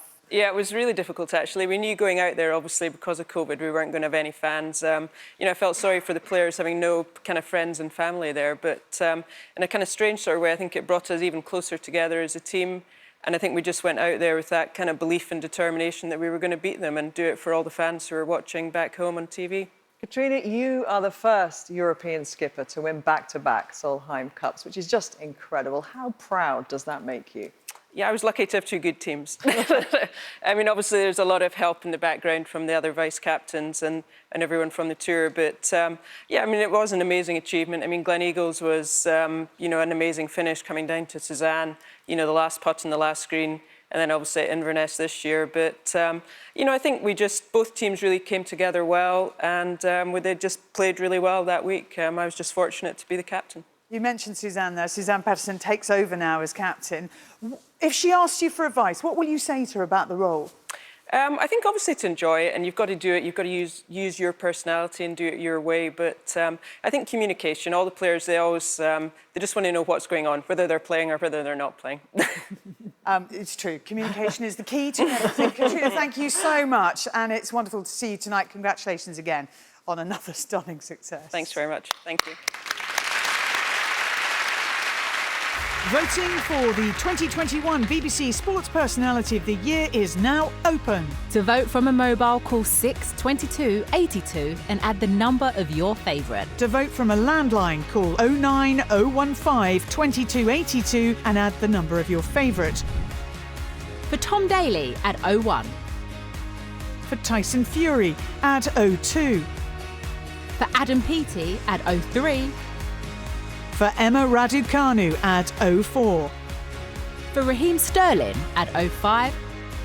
For Sarah Story, add 06. Calls to the short number from a mobile cost 15p. Calls to the long number cost 15p, plus your network's access charge, and please ask the bill payer's permission. You can also vote online by visiting bbc.co.uk/spotty, where you'll find terms and privacy notice. All voting details are available to view on the red button, where they'll be signed for sign language users. Please do not try to vote if you're watching on demand. Voting closes in about 20 minutes' time, so don't delay, as your favourite needs you.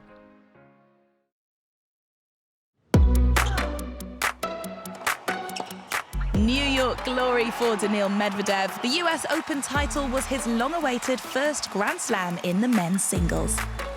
Britain's Joel Salisbury also cracked the States. He did the doubles-double. He won the men's and the mixed. Plus, Gordon Reid and Alfie Hewitt made history.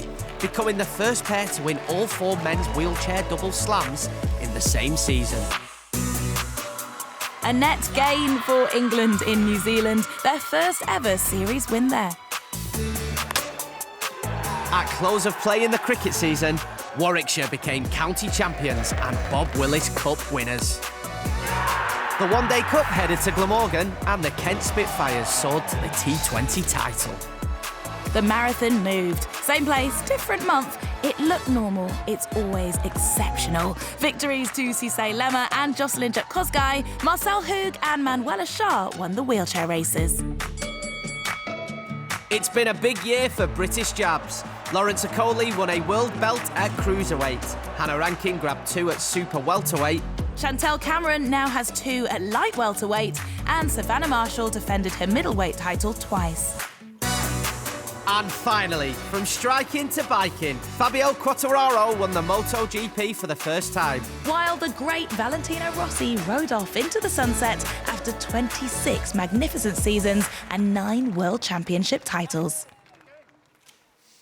Arrivederci, Valentino, one of the greats. Now, when we look back on 2021, we should do so with pride because it was one of Britain's greatest sporting success stories ever. Yeah, and when it came to the Olympics and Paralympics, just look at this final score. Collectively, Team GB and Paralympics GB won 63 gold, 59 silver and 67 bronze. Some quick maths right now. That's an amazing 189 medals. You just did that in your head. It's the only time I've been good at maths, Gary. Pretty impressive. Incredible. These are very special times indeed for British sport. So let's celebrate all that success from so many of our athletes who were big in Japan.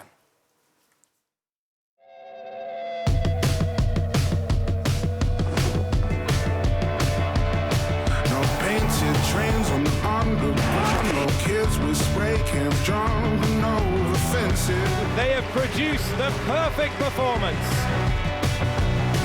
Suits and ties all march in a straight line, deafening the sound of the helpless. The world #1 pair, gold medalists. Bronze for Declan Brooks. It's the city of 1,000 heartbeats. Go run for another soul. Same building on a different street, but nobody knows. Tear it down. Oh, it's unbelievable! Johnny Peacock will take a medal home.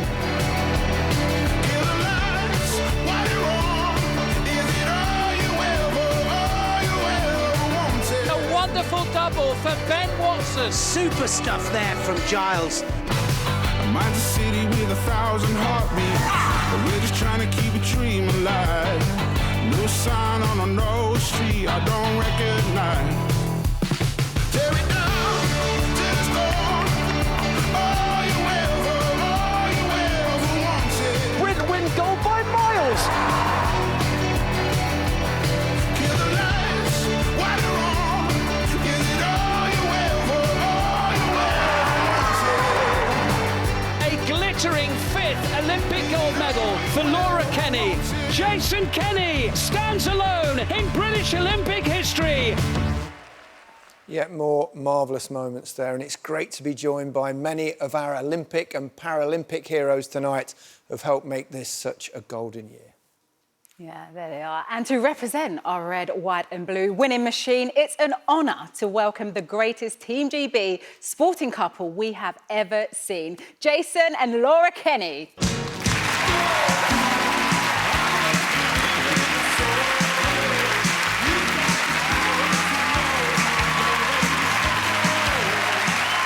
A warm welcome. You're Britain's most successful female and male Olympians. Must be terribly competitive at home. No, I don't think so, no.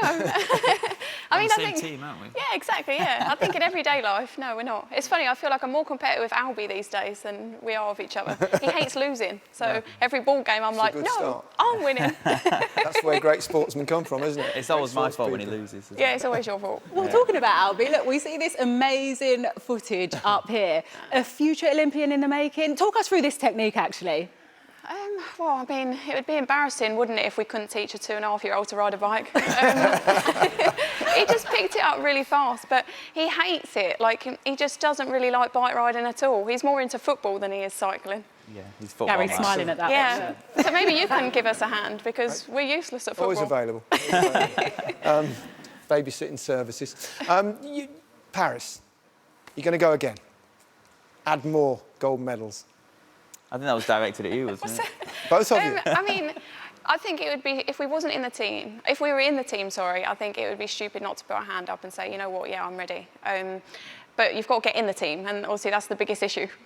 Because the way British cycling works, you've always got people developing, you've always got people coming through. I mean, my sister's the junior coach, so I'm like, please don't coach these kids very well, because, you know, that's my spot gone if they're good. Yeah, well, you've got a track record, so you should be all right, shouldn't you? Yeah, we'll see. Like Laura said, the journey's just started to Paris now, so we've just started training, and sort of we'll just have to wait and see, really. Like you say, if we're in the team, then obviously we'll be there. Yeah. You've got to be in the team. And good luck and all the best. But stick around, please, as we've got a little job for you at the end of the show. Oh, yeah, we've got to make them work. Now, Gabby, do you like party games at Christmas? Love them. Yeah? Yeah. I love a quiz. Quelle surprise. Yeah, so here's a question for you. If you add together the medals won by Team GB and Paralympics GB in London, and you compare them to the medals that they won in Tokyo, how many more did they win in Tokyo? 5? Oh, that's very close. No? It's 4. So that is a fun fact that I'm giving you for Christmas. Well, there's a first. OK, what about the rest of the world, Claire? Because there are some more magical moments from Tokyo from the global greats now. Japanese skateboarding has come of age. Brilliant debut. The double gold medalist, Elaine Thompson-Herah, a 4th Olympic medal. Finally, it's a golden one. And Brazil have a gold medal. Another gold medal for Emma McKeon. My goodness me, what a brilliant swim that was. It's McLaughlin's title and a new world record. It's gold for Norway. He is Superman. The biggest upset we've ever seen. This guy is a true star. Olympic champion, Eliud Kipchoge. What an effort from Stefan Hassan. Jacobs is the Olympic champion. Can we have 2 gold? Well, competing at those Olympics was a superstar who's the recipient of our next award, which is for Lifetime Achievement. Over a career that has seen her set new records and achieve new standards, Tokyo will stand out not for winning gold medals, but for winning the respect of the world, for how she dealt with pressure, attention, criticism. Yep, in Japan, she led the conversation about mental health, providing a voice for so many facing adversity. Her strength, her inner belief, and her enormous natural talent have got her to the very top. She's changed the game, rewritten the record books. She is one of the greatest gymnasts we've ever seen, but she's also a human being who understands what it's like to be fragile and afraid. Our Lifetime Achievement Award goes to Simone Biles. Simone Biles is the greatest gymnast of our generation. But her journey to glory hasn't always been an easy one. Well, Simone was born in Columbus, Ohio, to my daughter from my first marriage. My daughter had problems. She was involved with drugs and alcohol. When the kids were placed in the foster care, I asked the social workers to send them to us here in Texas. Simone was just full of life, always jumping, always talking. Hyper, loud, and energetic. One day at the daycare, they were going on a field trip. It was raining, so my son said, well, let's go over to this gymnastics facility that wasn't too far. She had never been to one before. Whatever she was doing caught the eyes of the coaches. I just remember seeing the girls in the back gym, which were the teen kids, and they were flipping around, and I was like, oh, I think I could do that, so I started copying them. By the time she was 9, she was one of the best gymnasts in Texas. From the best in Texas at 9 to the world stage at 16. Quite a leap for the young woman from Houston, but defying gravity is what she does best. a worthy world champion. And from there, it was crazy. The whole world knew who she was. Yes. And at her first Olympic Games in Rio, her name was to be written into the history books. Simone Biles gets her 4th gold medal of the Rio Olympics. But behind this tale of incredible success lay a dark truth. A story of bravery and courage, of daring to speak out against abuse. Speaking up about it and knowing that I helped so many other survivors out there, I think honestly, that's what helped me, and to know that I wasn't going through it alone.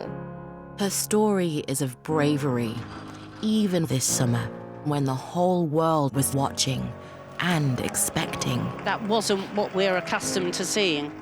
She called me. She was very devastated and crying and saying that she cannot do it. And so I just told her, I said, then don't do it. I'm sorry. I love you guys. Simone put her Olympic journey on hold. She put her mental health first. I wouldn't change it for the world. I think it did a lot of good, and it showed people that we are human, not just athletes in entertainment.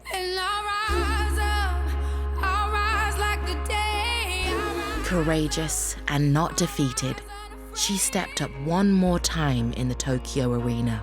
To the delight of the gymnastics world, Simone Biles is back. She was able to do it. And I think, I think it did amaze the entire world. This, her 7th Olympic medal, to add to her 25 World Championship medals. Exceptional. Inspirational. Simply one of a kind. Isn't she incredible? A true champion, an ultimate competitor with an incredible story. Simone Biles is a very, very special woman. And like many of us, Simone is getting ready for Christmas, and she sent us this message from her home in Houston, Texas. Good evening, everybody. I hope you're all safe and well. I'm so sorry I can't be with you tonight, but I wanted to take this opportunity to send my sincerest gratitude to you all for this unbelievable honor. To receive the BBC Sports Personality of the Year Lifetime Achievement Award is truly humbling. When I see those names who have been honored before me, I can hardly believe it. 2021 wasn't quite the year I was expecting. This summer, I had to take a step back from competition to recover from an invisible injury. This was the hardest decision of my life, but I chose to speak out to show mental health struggles are nothing to be ashamed of. I was expecting some criticism at first, but what happened was the complete opposite. The support and encouragement I received was overwhelming, and it fills my heart to think of those positive words. I want to take this moment to thank my teammates, my friends, and my family who gave me and continue to give me so much love and strength. And I'm so grateful to everyone in the UK who sent such supportive and loving messages to me at that time. What I will always treasure more than any medal is hearing how I may have helped someone feel a little better. I will carry on fighting for what I believe in, for sport to be a safer place for young people, to grow and flourish, and I will continue to speak up about mental health. Thank you again so much for this truly wonderful honor and what it represents. I hope you all have a great evening, and I wish you a very safe and happy Christmas. Wow, and how appropriate are those words, tattooed there, and still I rise, from the Maya Angelou poem. And she does. Beautiful words, and we wish her all the very best for 2022. Our Lifetime Achievement recipient is Simone Biles. Yes, a great champion. And who will be our 2021 Spotty champion? Voting closes in just over 5 minutes' time. So if you haven't voted yet, you can go and do it now. And remember, your vote could be the difference. Time now for Formula One. And this year, we witnessed one of the greatest sporting battles ever seen between 7-time champion Lewis Hamilton and Flying Dutchman Max Verstappen. Gary, my shoulders are going. I like it when they play that music. From the lights out in March, yes, to that final checkered flag just last week. The season was full of thrills, spills, clashes, crashes and controversy. And it all came down to the very last lap of the very last race. Rivalry It's defined by competition for the same objective. To become a world champion. But it's not as simple as that. The most anticipated season in a long time in Formula One begins now. Two guys that want the same thing. Hamilton wins the first race of 2021. But for different reasons. Red Bull and Verstappen are bringing the fight to Mercedes. A great going for history and a pretender to the world champ's throne. Max Verstappen wins the Monaco Grand Prix. Yes! Rivalries explode when there's a clash of styles. Oh, into the wall is Max Verstappen from the lead of the race. Its inevitable worlds will collide. And Hamilton's going for it again to the inside of Cobb's corner, and they make contact. Verstappen's in the wall. Hamilton with an iconic victory in Silverstone. When there's no backing down. And they're off. Verstappen is on top of Hamilton, and the title rivals collide again. You've both put it all on the line. Verstappen holds off the Hamilton charge. Yes, guys. Hamilton wins in Brazil. Yes! Come on, guys. Let's keep pushing. Hold your nerve. Embrace the chaos. Verstappen forces him off the circuit. Crazy now. Let's give the position back to Hamilton. Oh, they crashed! Hamilton's got into the back of Verstappen. Just brake testing me. It's simple now. Hamilton wins in Jeddah and is now level on points with Max Verstappen, going to the final race of the season. Winner takes all. How aggressive is Verstappen going to be? He sends it and he's through. Hamilton emerged in front, but he cut the chicane. The rivalry of a season squeezed into one last burst. Safety car's ending, but the lap cars are there. Mikey, this isn't right. One final lap. We go racing again. Verstappen has brand new, fresh, soft tyres. He sends it, coming into turn 5, and Verstappen takes the lead. Hamilton now to the outside of Verstappen. They're coming down to turn 9. Hamilton doesn't do it. This has been manipulated, man. And Verstappen is going to become the world champion. And just like that, it's over. Oh my God! Max Verstappen, you are the world champion. That was the most incredible end to a season that had absolutely everything, apart possibly from a fair final lap. It was tense. And even though Lewis didn't win an 8th title, he won another 8 Grand Prix in a year which he showed yet again what a great champion he is, both on and off the track. He's a class act and now a Knight of the Realm. Arise, Sir Lewis, you deserve all the accolades because you are one of the greatest sports stars Britain has ever produced. From horsepower, we now move on to real horsepower and racing, where this year the world witnessed a moment of history on the hallowed Aintree turf. Because back in April, one of sport's biggest glass ceilings was smashed when Irish jockey Rachel Blackmore became the first woman ever to ride the winner of the Grand National. I grew up on a farm in County Tipperary. Going back to my early days, I did love going fast on my pony. The Grand National is definitely my first memories of racing. I just remember it being such an event. There's a different feel about the race. There's so many variables. It's an extremely unique race. Away we go, this Randox Grand National. I knew after jumping 2 that he was enjoying them. He jumped from fence to fence. And Minella Times and Rachel Blackmore is going sweetly. This is his first time over the national fences, so you're hoping your horse will take to it. Coming to the second last in the Grand National, Rachel Blackmore jumps to the front. It's stuff you can't even dream about. One of the great Grand National stories, Rachel Blackmore becomes the first female rider to win the Grand National. I wasn't hit by the fact that I was the first female to do it. I was just delighted to be a jockey that had won it. What an amazing story! Just a wonderful day, and she was always in the perfect place in the race. She was trying very hard to get here tonight, couldn't quite make it. Instead joins us now via the magic of technology. Rachel, you're all dressed up, ready to come into the studio. Sadly not, but wonderful to see you and to be able to talk to you. Thank you so much, Rachel. I made it as far as airport, but unfortunately I didn't quite Yes. Well, look, it's great to have you with us, and there's obviously a bit of a delay, but we'll plough on because you look back over your life, and you, as that little girl who was crazy about horses, could she have ever dreamed that she would become leading jockey at Cheltenham, the first woman ever to do that, and then win Aintree in the same season, win the Grand National at Aintree, the first woman to do that? That little girl had big dreams. Were they that big? I think they were so big, I never even dreamt that they could happen, to be honest. Yeah, it far surpassed anything I could have ever imagined. So it was just an incredible year. And what has the response been like? Because when you win the Grand National, it breaks outside the realm of racing, doesn't it? What sort of things have people said to you, and what's happened to you since? Oh, look, the reaction's been brilliant. You know, obviously for me personally, there's such massive things to achieve, but I think when you can bring a bit of joy to other people, that makes them even more special. You know, the reaction from everyone at home has been incredible, and yeah, look, I feel very, very privileged to have had the year I've had.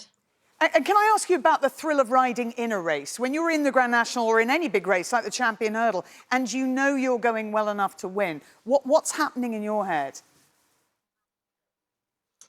Yeah, look, I suppose you're probably getting a little bit excited when you're 3/4 the way through a race, and you know you're still going well. So yeah, look, the Grand National was incredible. I just, you know, I felt like I was exactly where I wanted to be. You know, I visualized or imagined how I'd like things to work out, and they seem to just happen. And you know, you need a lot of things to fall into place for that to happen. So yeah, it was just incredible.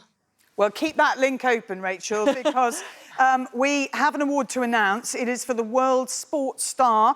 And, of course, Rachel was, or is, one of the list of 6, which also included Formula 1 champion Max Verstappen, Mexico's boxing great Canelo Alvarez, American football legend Tom Brady, Grand Slam great Novak Djokovic, and Jamaica's Olympic sprint queen Elaine Thompson-Herah. The winner was decided by a public vote run by the BBC Sport website, and I can now announce the 2021 World Sports Star is Rachel Blackmore. Congratulations, Rachel. You are an incredible role model, but you're in a list there of global greats, and the public have voted for you. That was a public vote. How does it feel? Oh, unbelievable. I was definitely a bit suspicious when I heard Claire saying to leave the link open. Look, it's unbelievable. I really feel, you know, so many people at home voted or got someone over in the UK, you know, to vote, and like the support has been incredible. To be honest, I got such a kick out of being on that list of nominees. It's just incredible. You know, the whole night, like I only got to log on there, you know, 5 minutes ago, and you know, Simone Biles, you know, just won an award. It's just incredible. Like it's kind of overwhelming to think that I'm being given an award next. It's unbelievable. Rachel, get yourself in a cab and come over and get your award, all right? 'Cause Exactly. You're all dressed up. We've got a glass of champagne waiting for you. I don't think there's anything more 2021 than being in Manchester Airport winning the Global Sports Star Award. Exactly, but you deserve it so much, and I'm so thrilled that people did vote for you in such vast numbers. Good luck over the Christmas period, Rachel. You've got lots of big rides coming. You're such a star, and indeed our World Sports Star of the Year. Rachel Blackmore. There's lots still to come between now and 9 o'clock before we announce the main award winner. And I've got an announcement to make right now, Gary, because I can tell you that the voting for 2021 Sports Personality of the Year is now closed. It's closed. That's I haven't voted yet. Announcement. Please do not call, as your vote won't count, but you may still be charged. OK, rugby union now, and this autumn we've seen some eye-catching performances. Ireland stunned New Zealand, Scotland beat Australia, England defeated world champions South Africa, and Wales also beat the Wallabies. And that victory for Wales capped another fantastic year, which saw them lift the Six Nations title once more.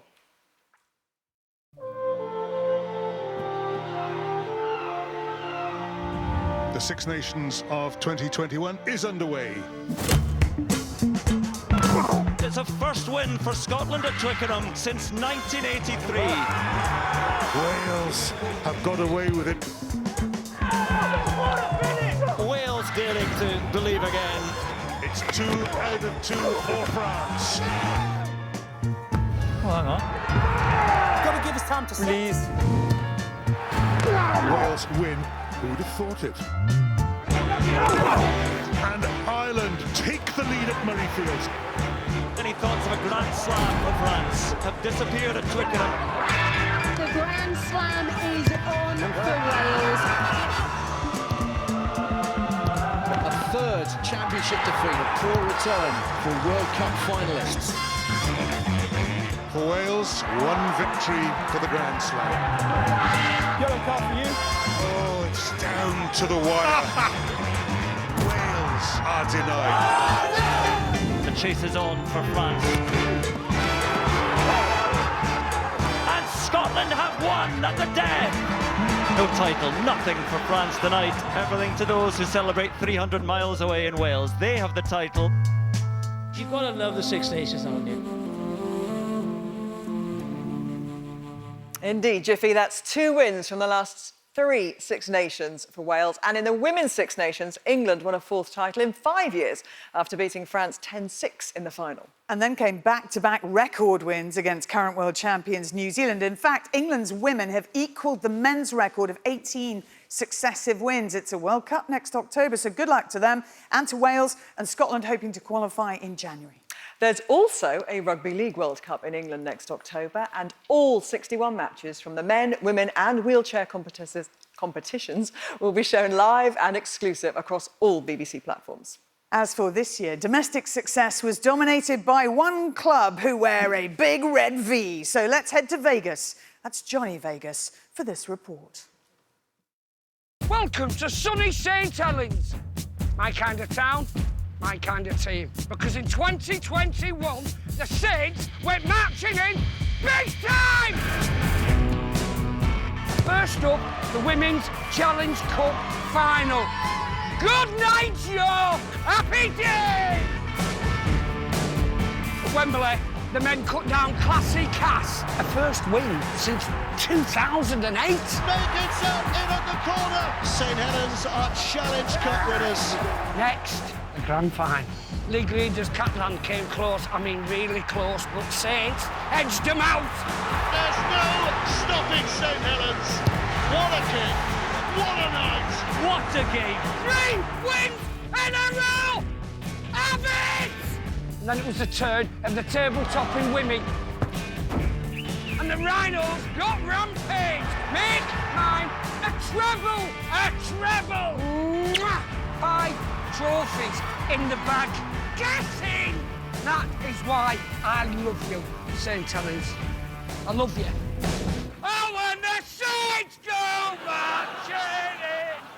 You've got to love a bit of Johnny Vegas, and well done again, the Super Saints. And staying with Rugby League, what a legend Kevin Sinfield is. A few weeks ago, he ran 101 miles from Leicester to Leeds in just 24 hours. But the pain from pounding the pavements was worth it, as he raised over £2 million for research into motor neuron disease. Well done, Kevin. It's time now to give out another trophy and reward our champion team of the year. And so, to announce the winner, please welcome 2-time Tokyo Paralympic gold medalist Hannah Cockcroft.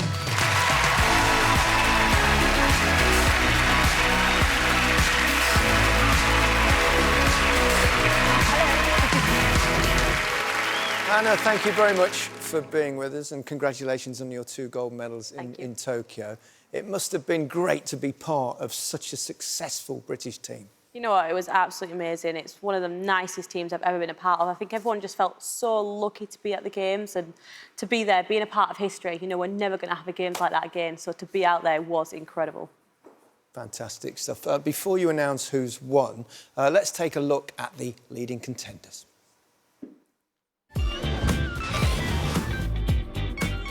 A wonderful, wonderful performance for Great Britain. And Chelsea are the champions. The 2021 title is theirs. England's history makers. They are champions again. They are the gold medalists. They've achieved immortality. Hewitt and Reid have done it. Manchester City are the Premier League champions.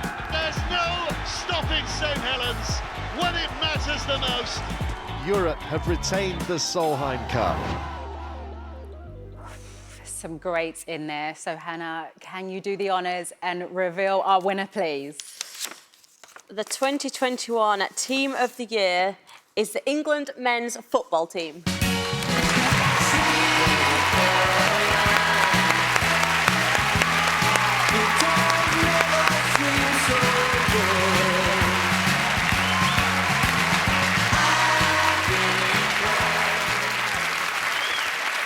Many congratulations. Gave us so much entertainment.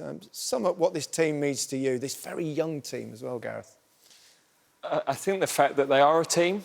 I mean, I'm conscious, by the way, other teams won trophies, so we've got to acknowledge that. But I think what appealed to people was that this team, from the youngest to the oldest, from those that played every minute to those that didn't play any minutes, they really pulled together through the whole summer.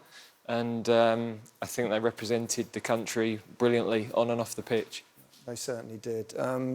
Many congratulations to you all, but just please stay with us for a minute. We've got another award to give out for the Coach of the Year, and there's some very strong contenders. Yes, there is. Katrina Matthew led Team Europe to Solheim Cup success. Emma Hayes masterminded Chelsea women's domestic clean sweep.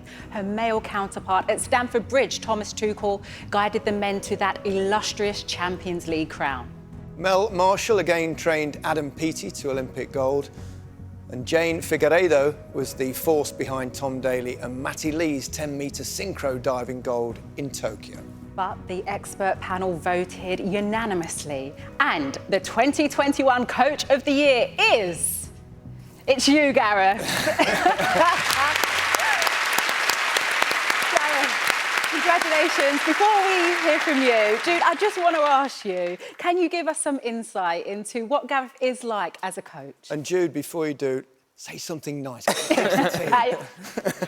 Yeah, you know, I think Gareth's brilliant qualities, more the man management, you know, the way he makes you feel as part of the squad. You know, it's no secret that you can only play 11 players at a time, and there's a lot of important games. And, you know, the way he makes you feel as, you know, a squad member that's maybe not playing every game is really good. And you always feel like there's a challenge, you always feel loved, and you feel like there's people in place to support you. Yeah, every great coach needs great players and also other great coaches alongside him. Steve Holland's with you tonight, Gareth. You've joined an illustrious list here. What does that mean to you?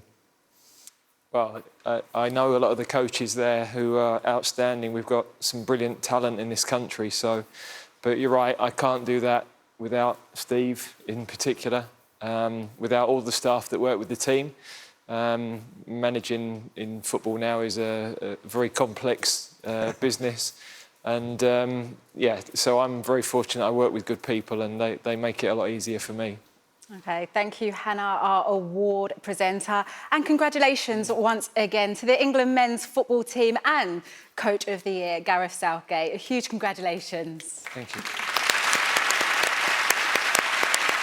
Now, very soon we will be announcing the 2021 BBC Sports Personality of the Year. But now, it's back to the action. Yeah, we're going to end our review of the year with cricket. There's a match in some form or another almost every day. And England are in the thick of it right now in Australia. So to guide us through it all, including a brilliant opening spell from the 100, here's Radio 1's all-rounder, Greg James. Ah, cricket. The sound of leather on willow. Exotic locations around the globe. But Greg, I hear you say, it's the middle of winter. Well, that's not a problem. The year began in Sri Lanka with the red ball. That's it. 200 for Joe Root. Hundreds of runs from Root, a series win, and the fan went wild. More followed against India, but we lost the series overall. June, and back home to England's green and pleasant lands. Come on. Better. Losing to New Zealand was a shame. But against India, Root returned to #1 in the world. Jimmy became the most capped English Test player too. Oh, Jimmy! To be continued next year. No summer series wins then. How very retro. For England's women, just the one drawn test versus India. White ball cricket next. It's like cricket, but quicker. England's women saw off New Zealand at home and away, with Tammy Beaumont scoring runs for fun. Wins against India proved Heather Knight's team are, well, just really, really good. They didn't lose a series all year. The men showed that they were also really, really good. I mean, a completely new squad faced Pakistan, and we still won.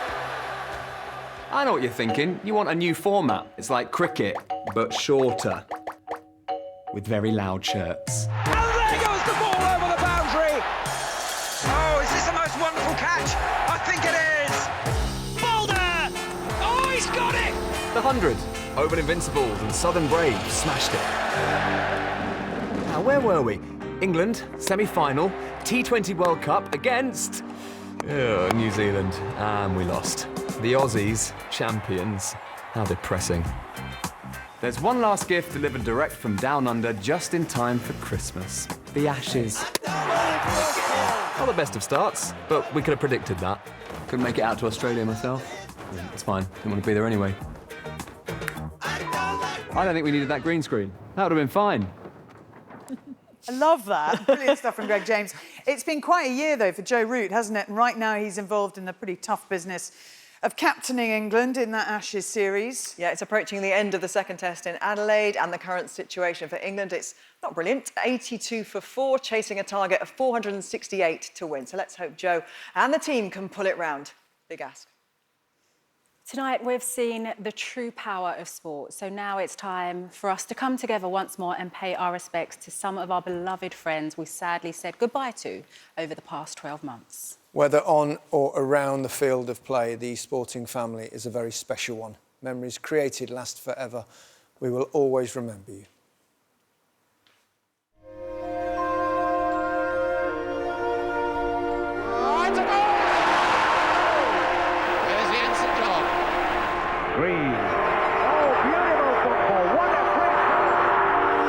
Well, what about the new set? Oh, the set is marvellous. I saw these panels in the car park last week, Rustin.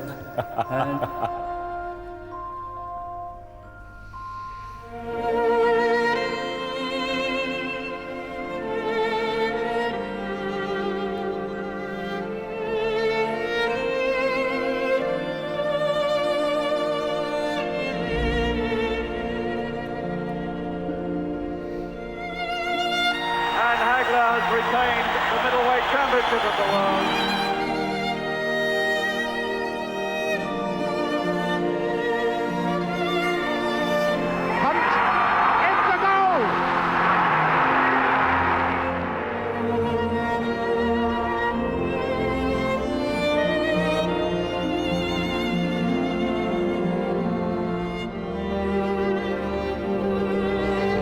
This is the girl that gave Britain her first Olympic title, Jeanette Altwig.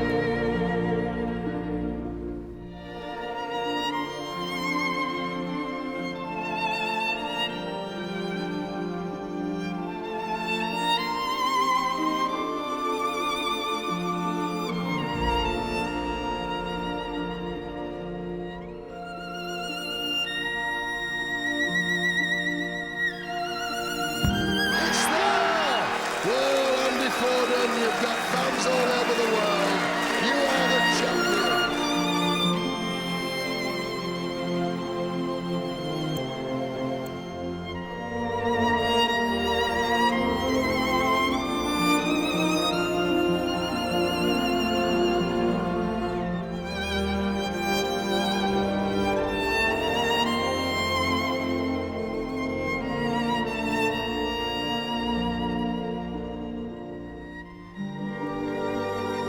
So the 30th Olympiad in 2012 are awarded to the city of London.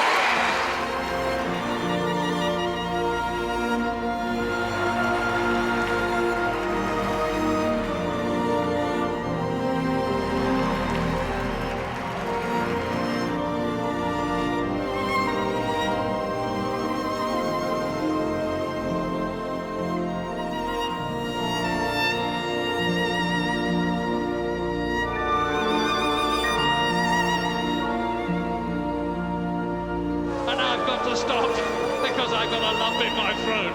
I'm passionate about motorsport, and I was lucky enough to be at the centre of everything.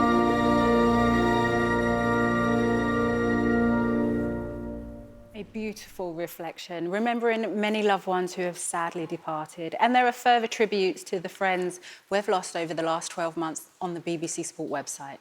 It has indeed been a very emotional night, and now it's time to reveal the 2021 BBC Sports Personality of the Year. The winner will be one of these 6 contenders.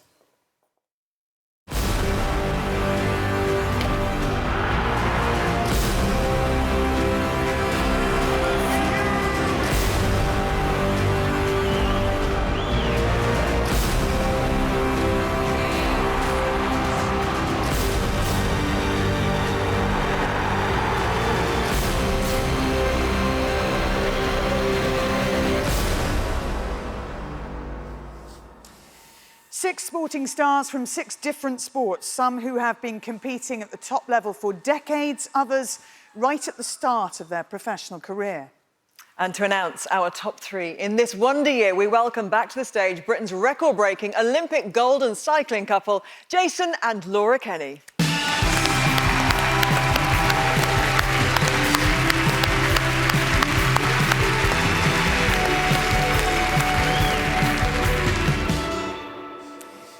All the votes have been counted and independently verified. The nominees who are here have joined us on stage. Those on a link have a replica trophy in the event of them being in the top 3.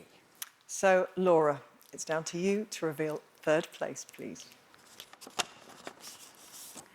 In 3rd place is Adam Peaty.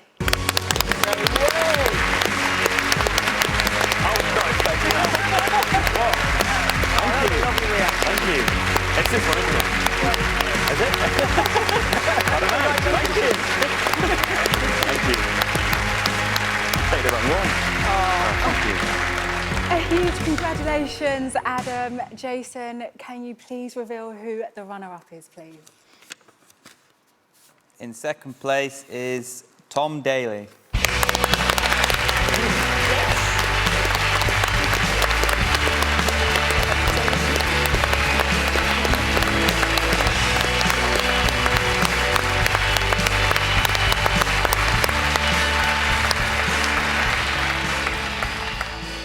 Well done, Tom. Congratulations. This is always a very big moment. Laura, can you please tell us who the winner is? The 2021 BBC Sports Personality of the Year is Emma Raducanu.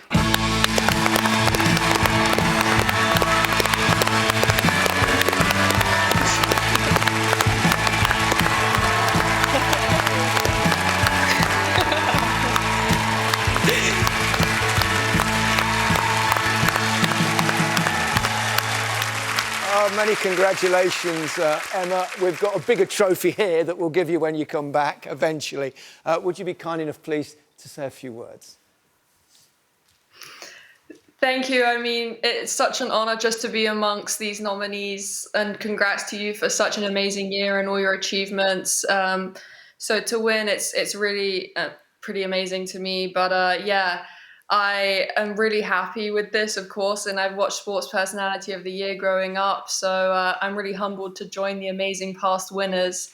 And yeah, I'm also very happy for British tennis that we managed to get this award again. And also, thank you so much to all the voters and all of the fans and support for all the support I've received this past year. I mean, it's been absolutely insane, and especially the energy that I felt at Wimbledon this year and playing in front of my home crowd.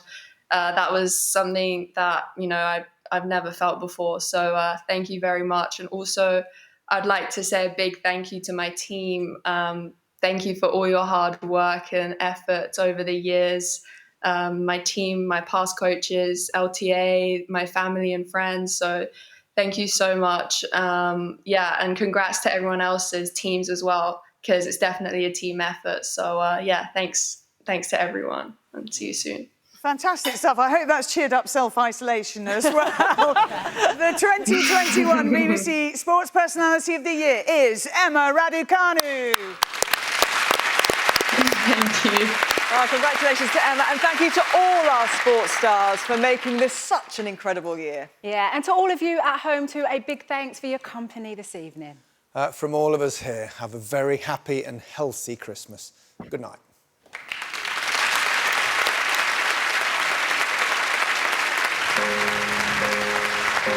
Hello, good evening and welcome to BBC Sports Personality of the Year. Would it be okay if I came home to you? I think Tom decided he was going to stay tough and strong until he achieved that thing that him and his father dreamed of. George! George, I love you so much. I'm so, so grateful that I've got him in my life. In every single race she does, there is nothing left. And I just love that about her. The one thing that Mike taught me was that you've just got to keep going. He was able to do it. Sorry. I think it did amaze the entire world. But there's a place by the sea, and that's my town. For those players, they would have been really disappointed, but at the same time, they had everyone here's support. Fury has dismantled Deontay Wilder. There's a room I need. Who is Emma Raducanu? 19-year-old from Bromley, that's who she is. There's nothing else to it. So I'm to tell the truth. Would it be okay if I came home to you?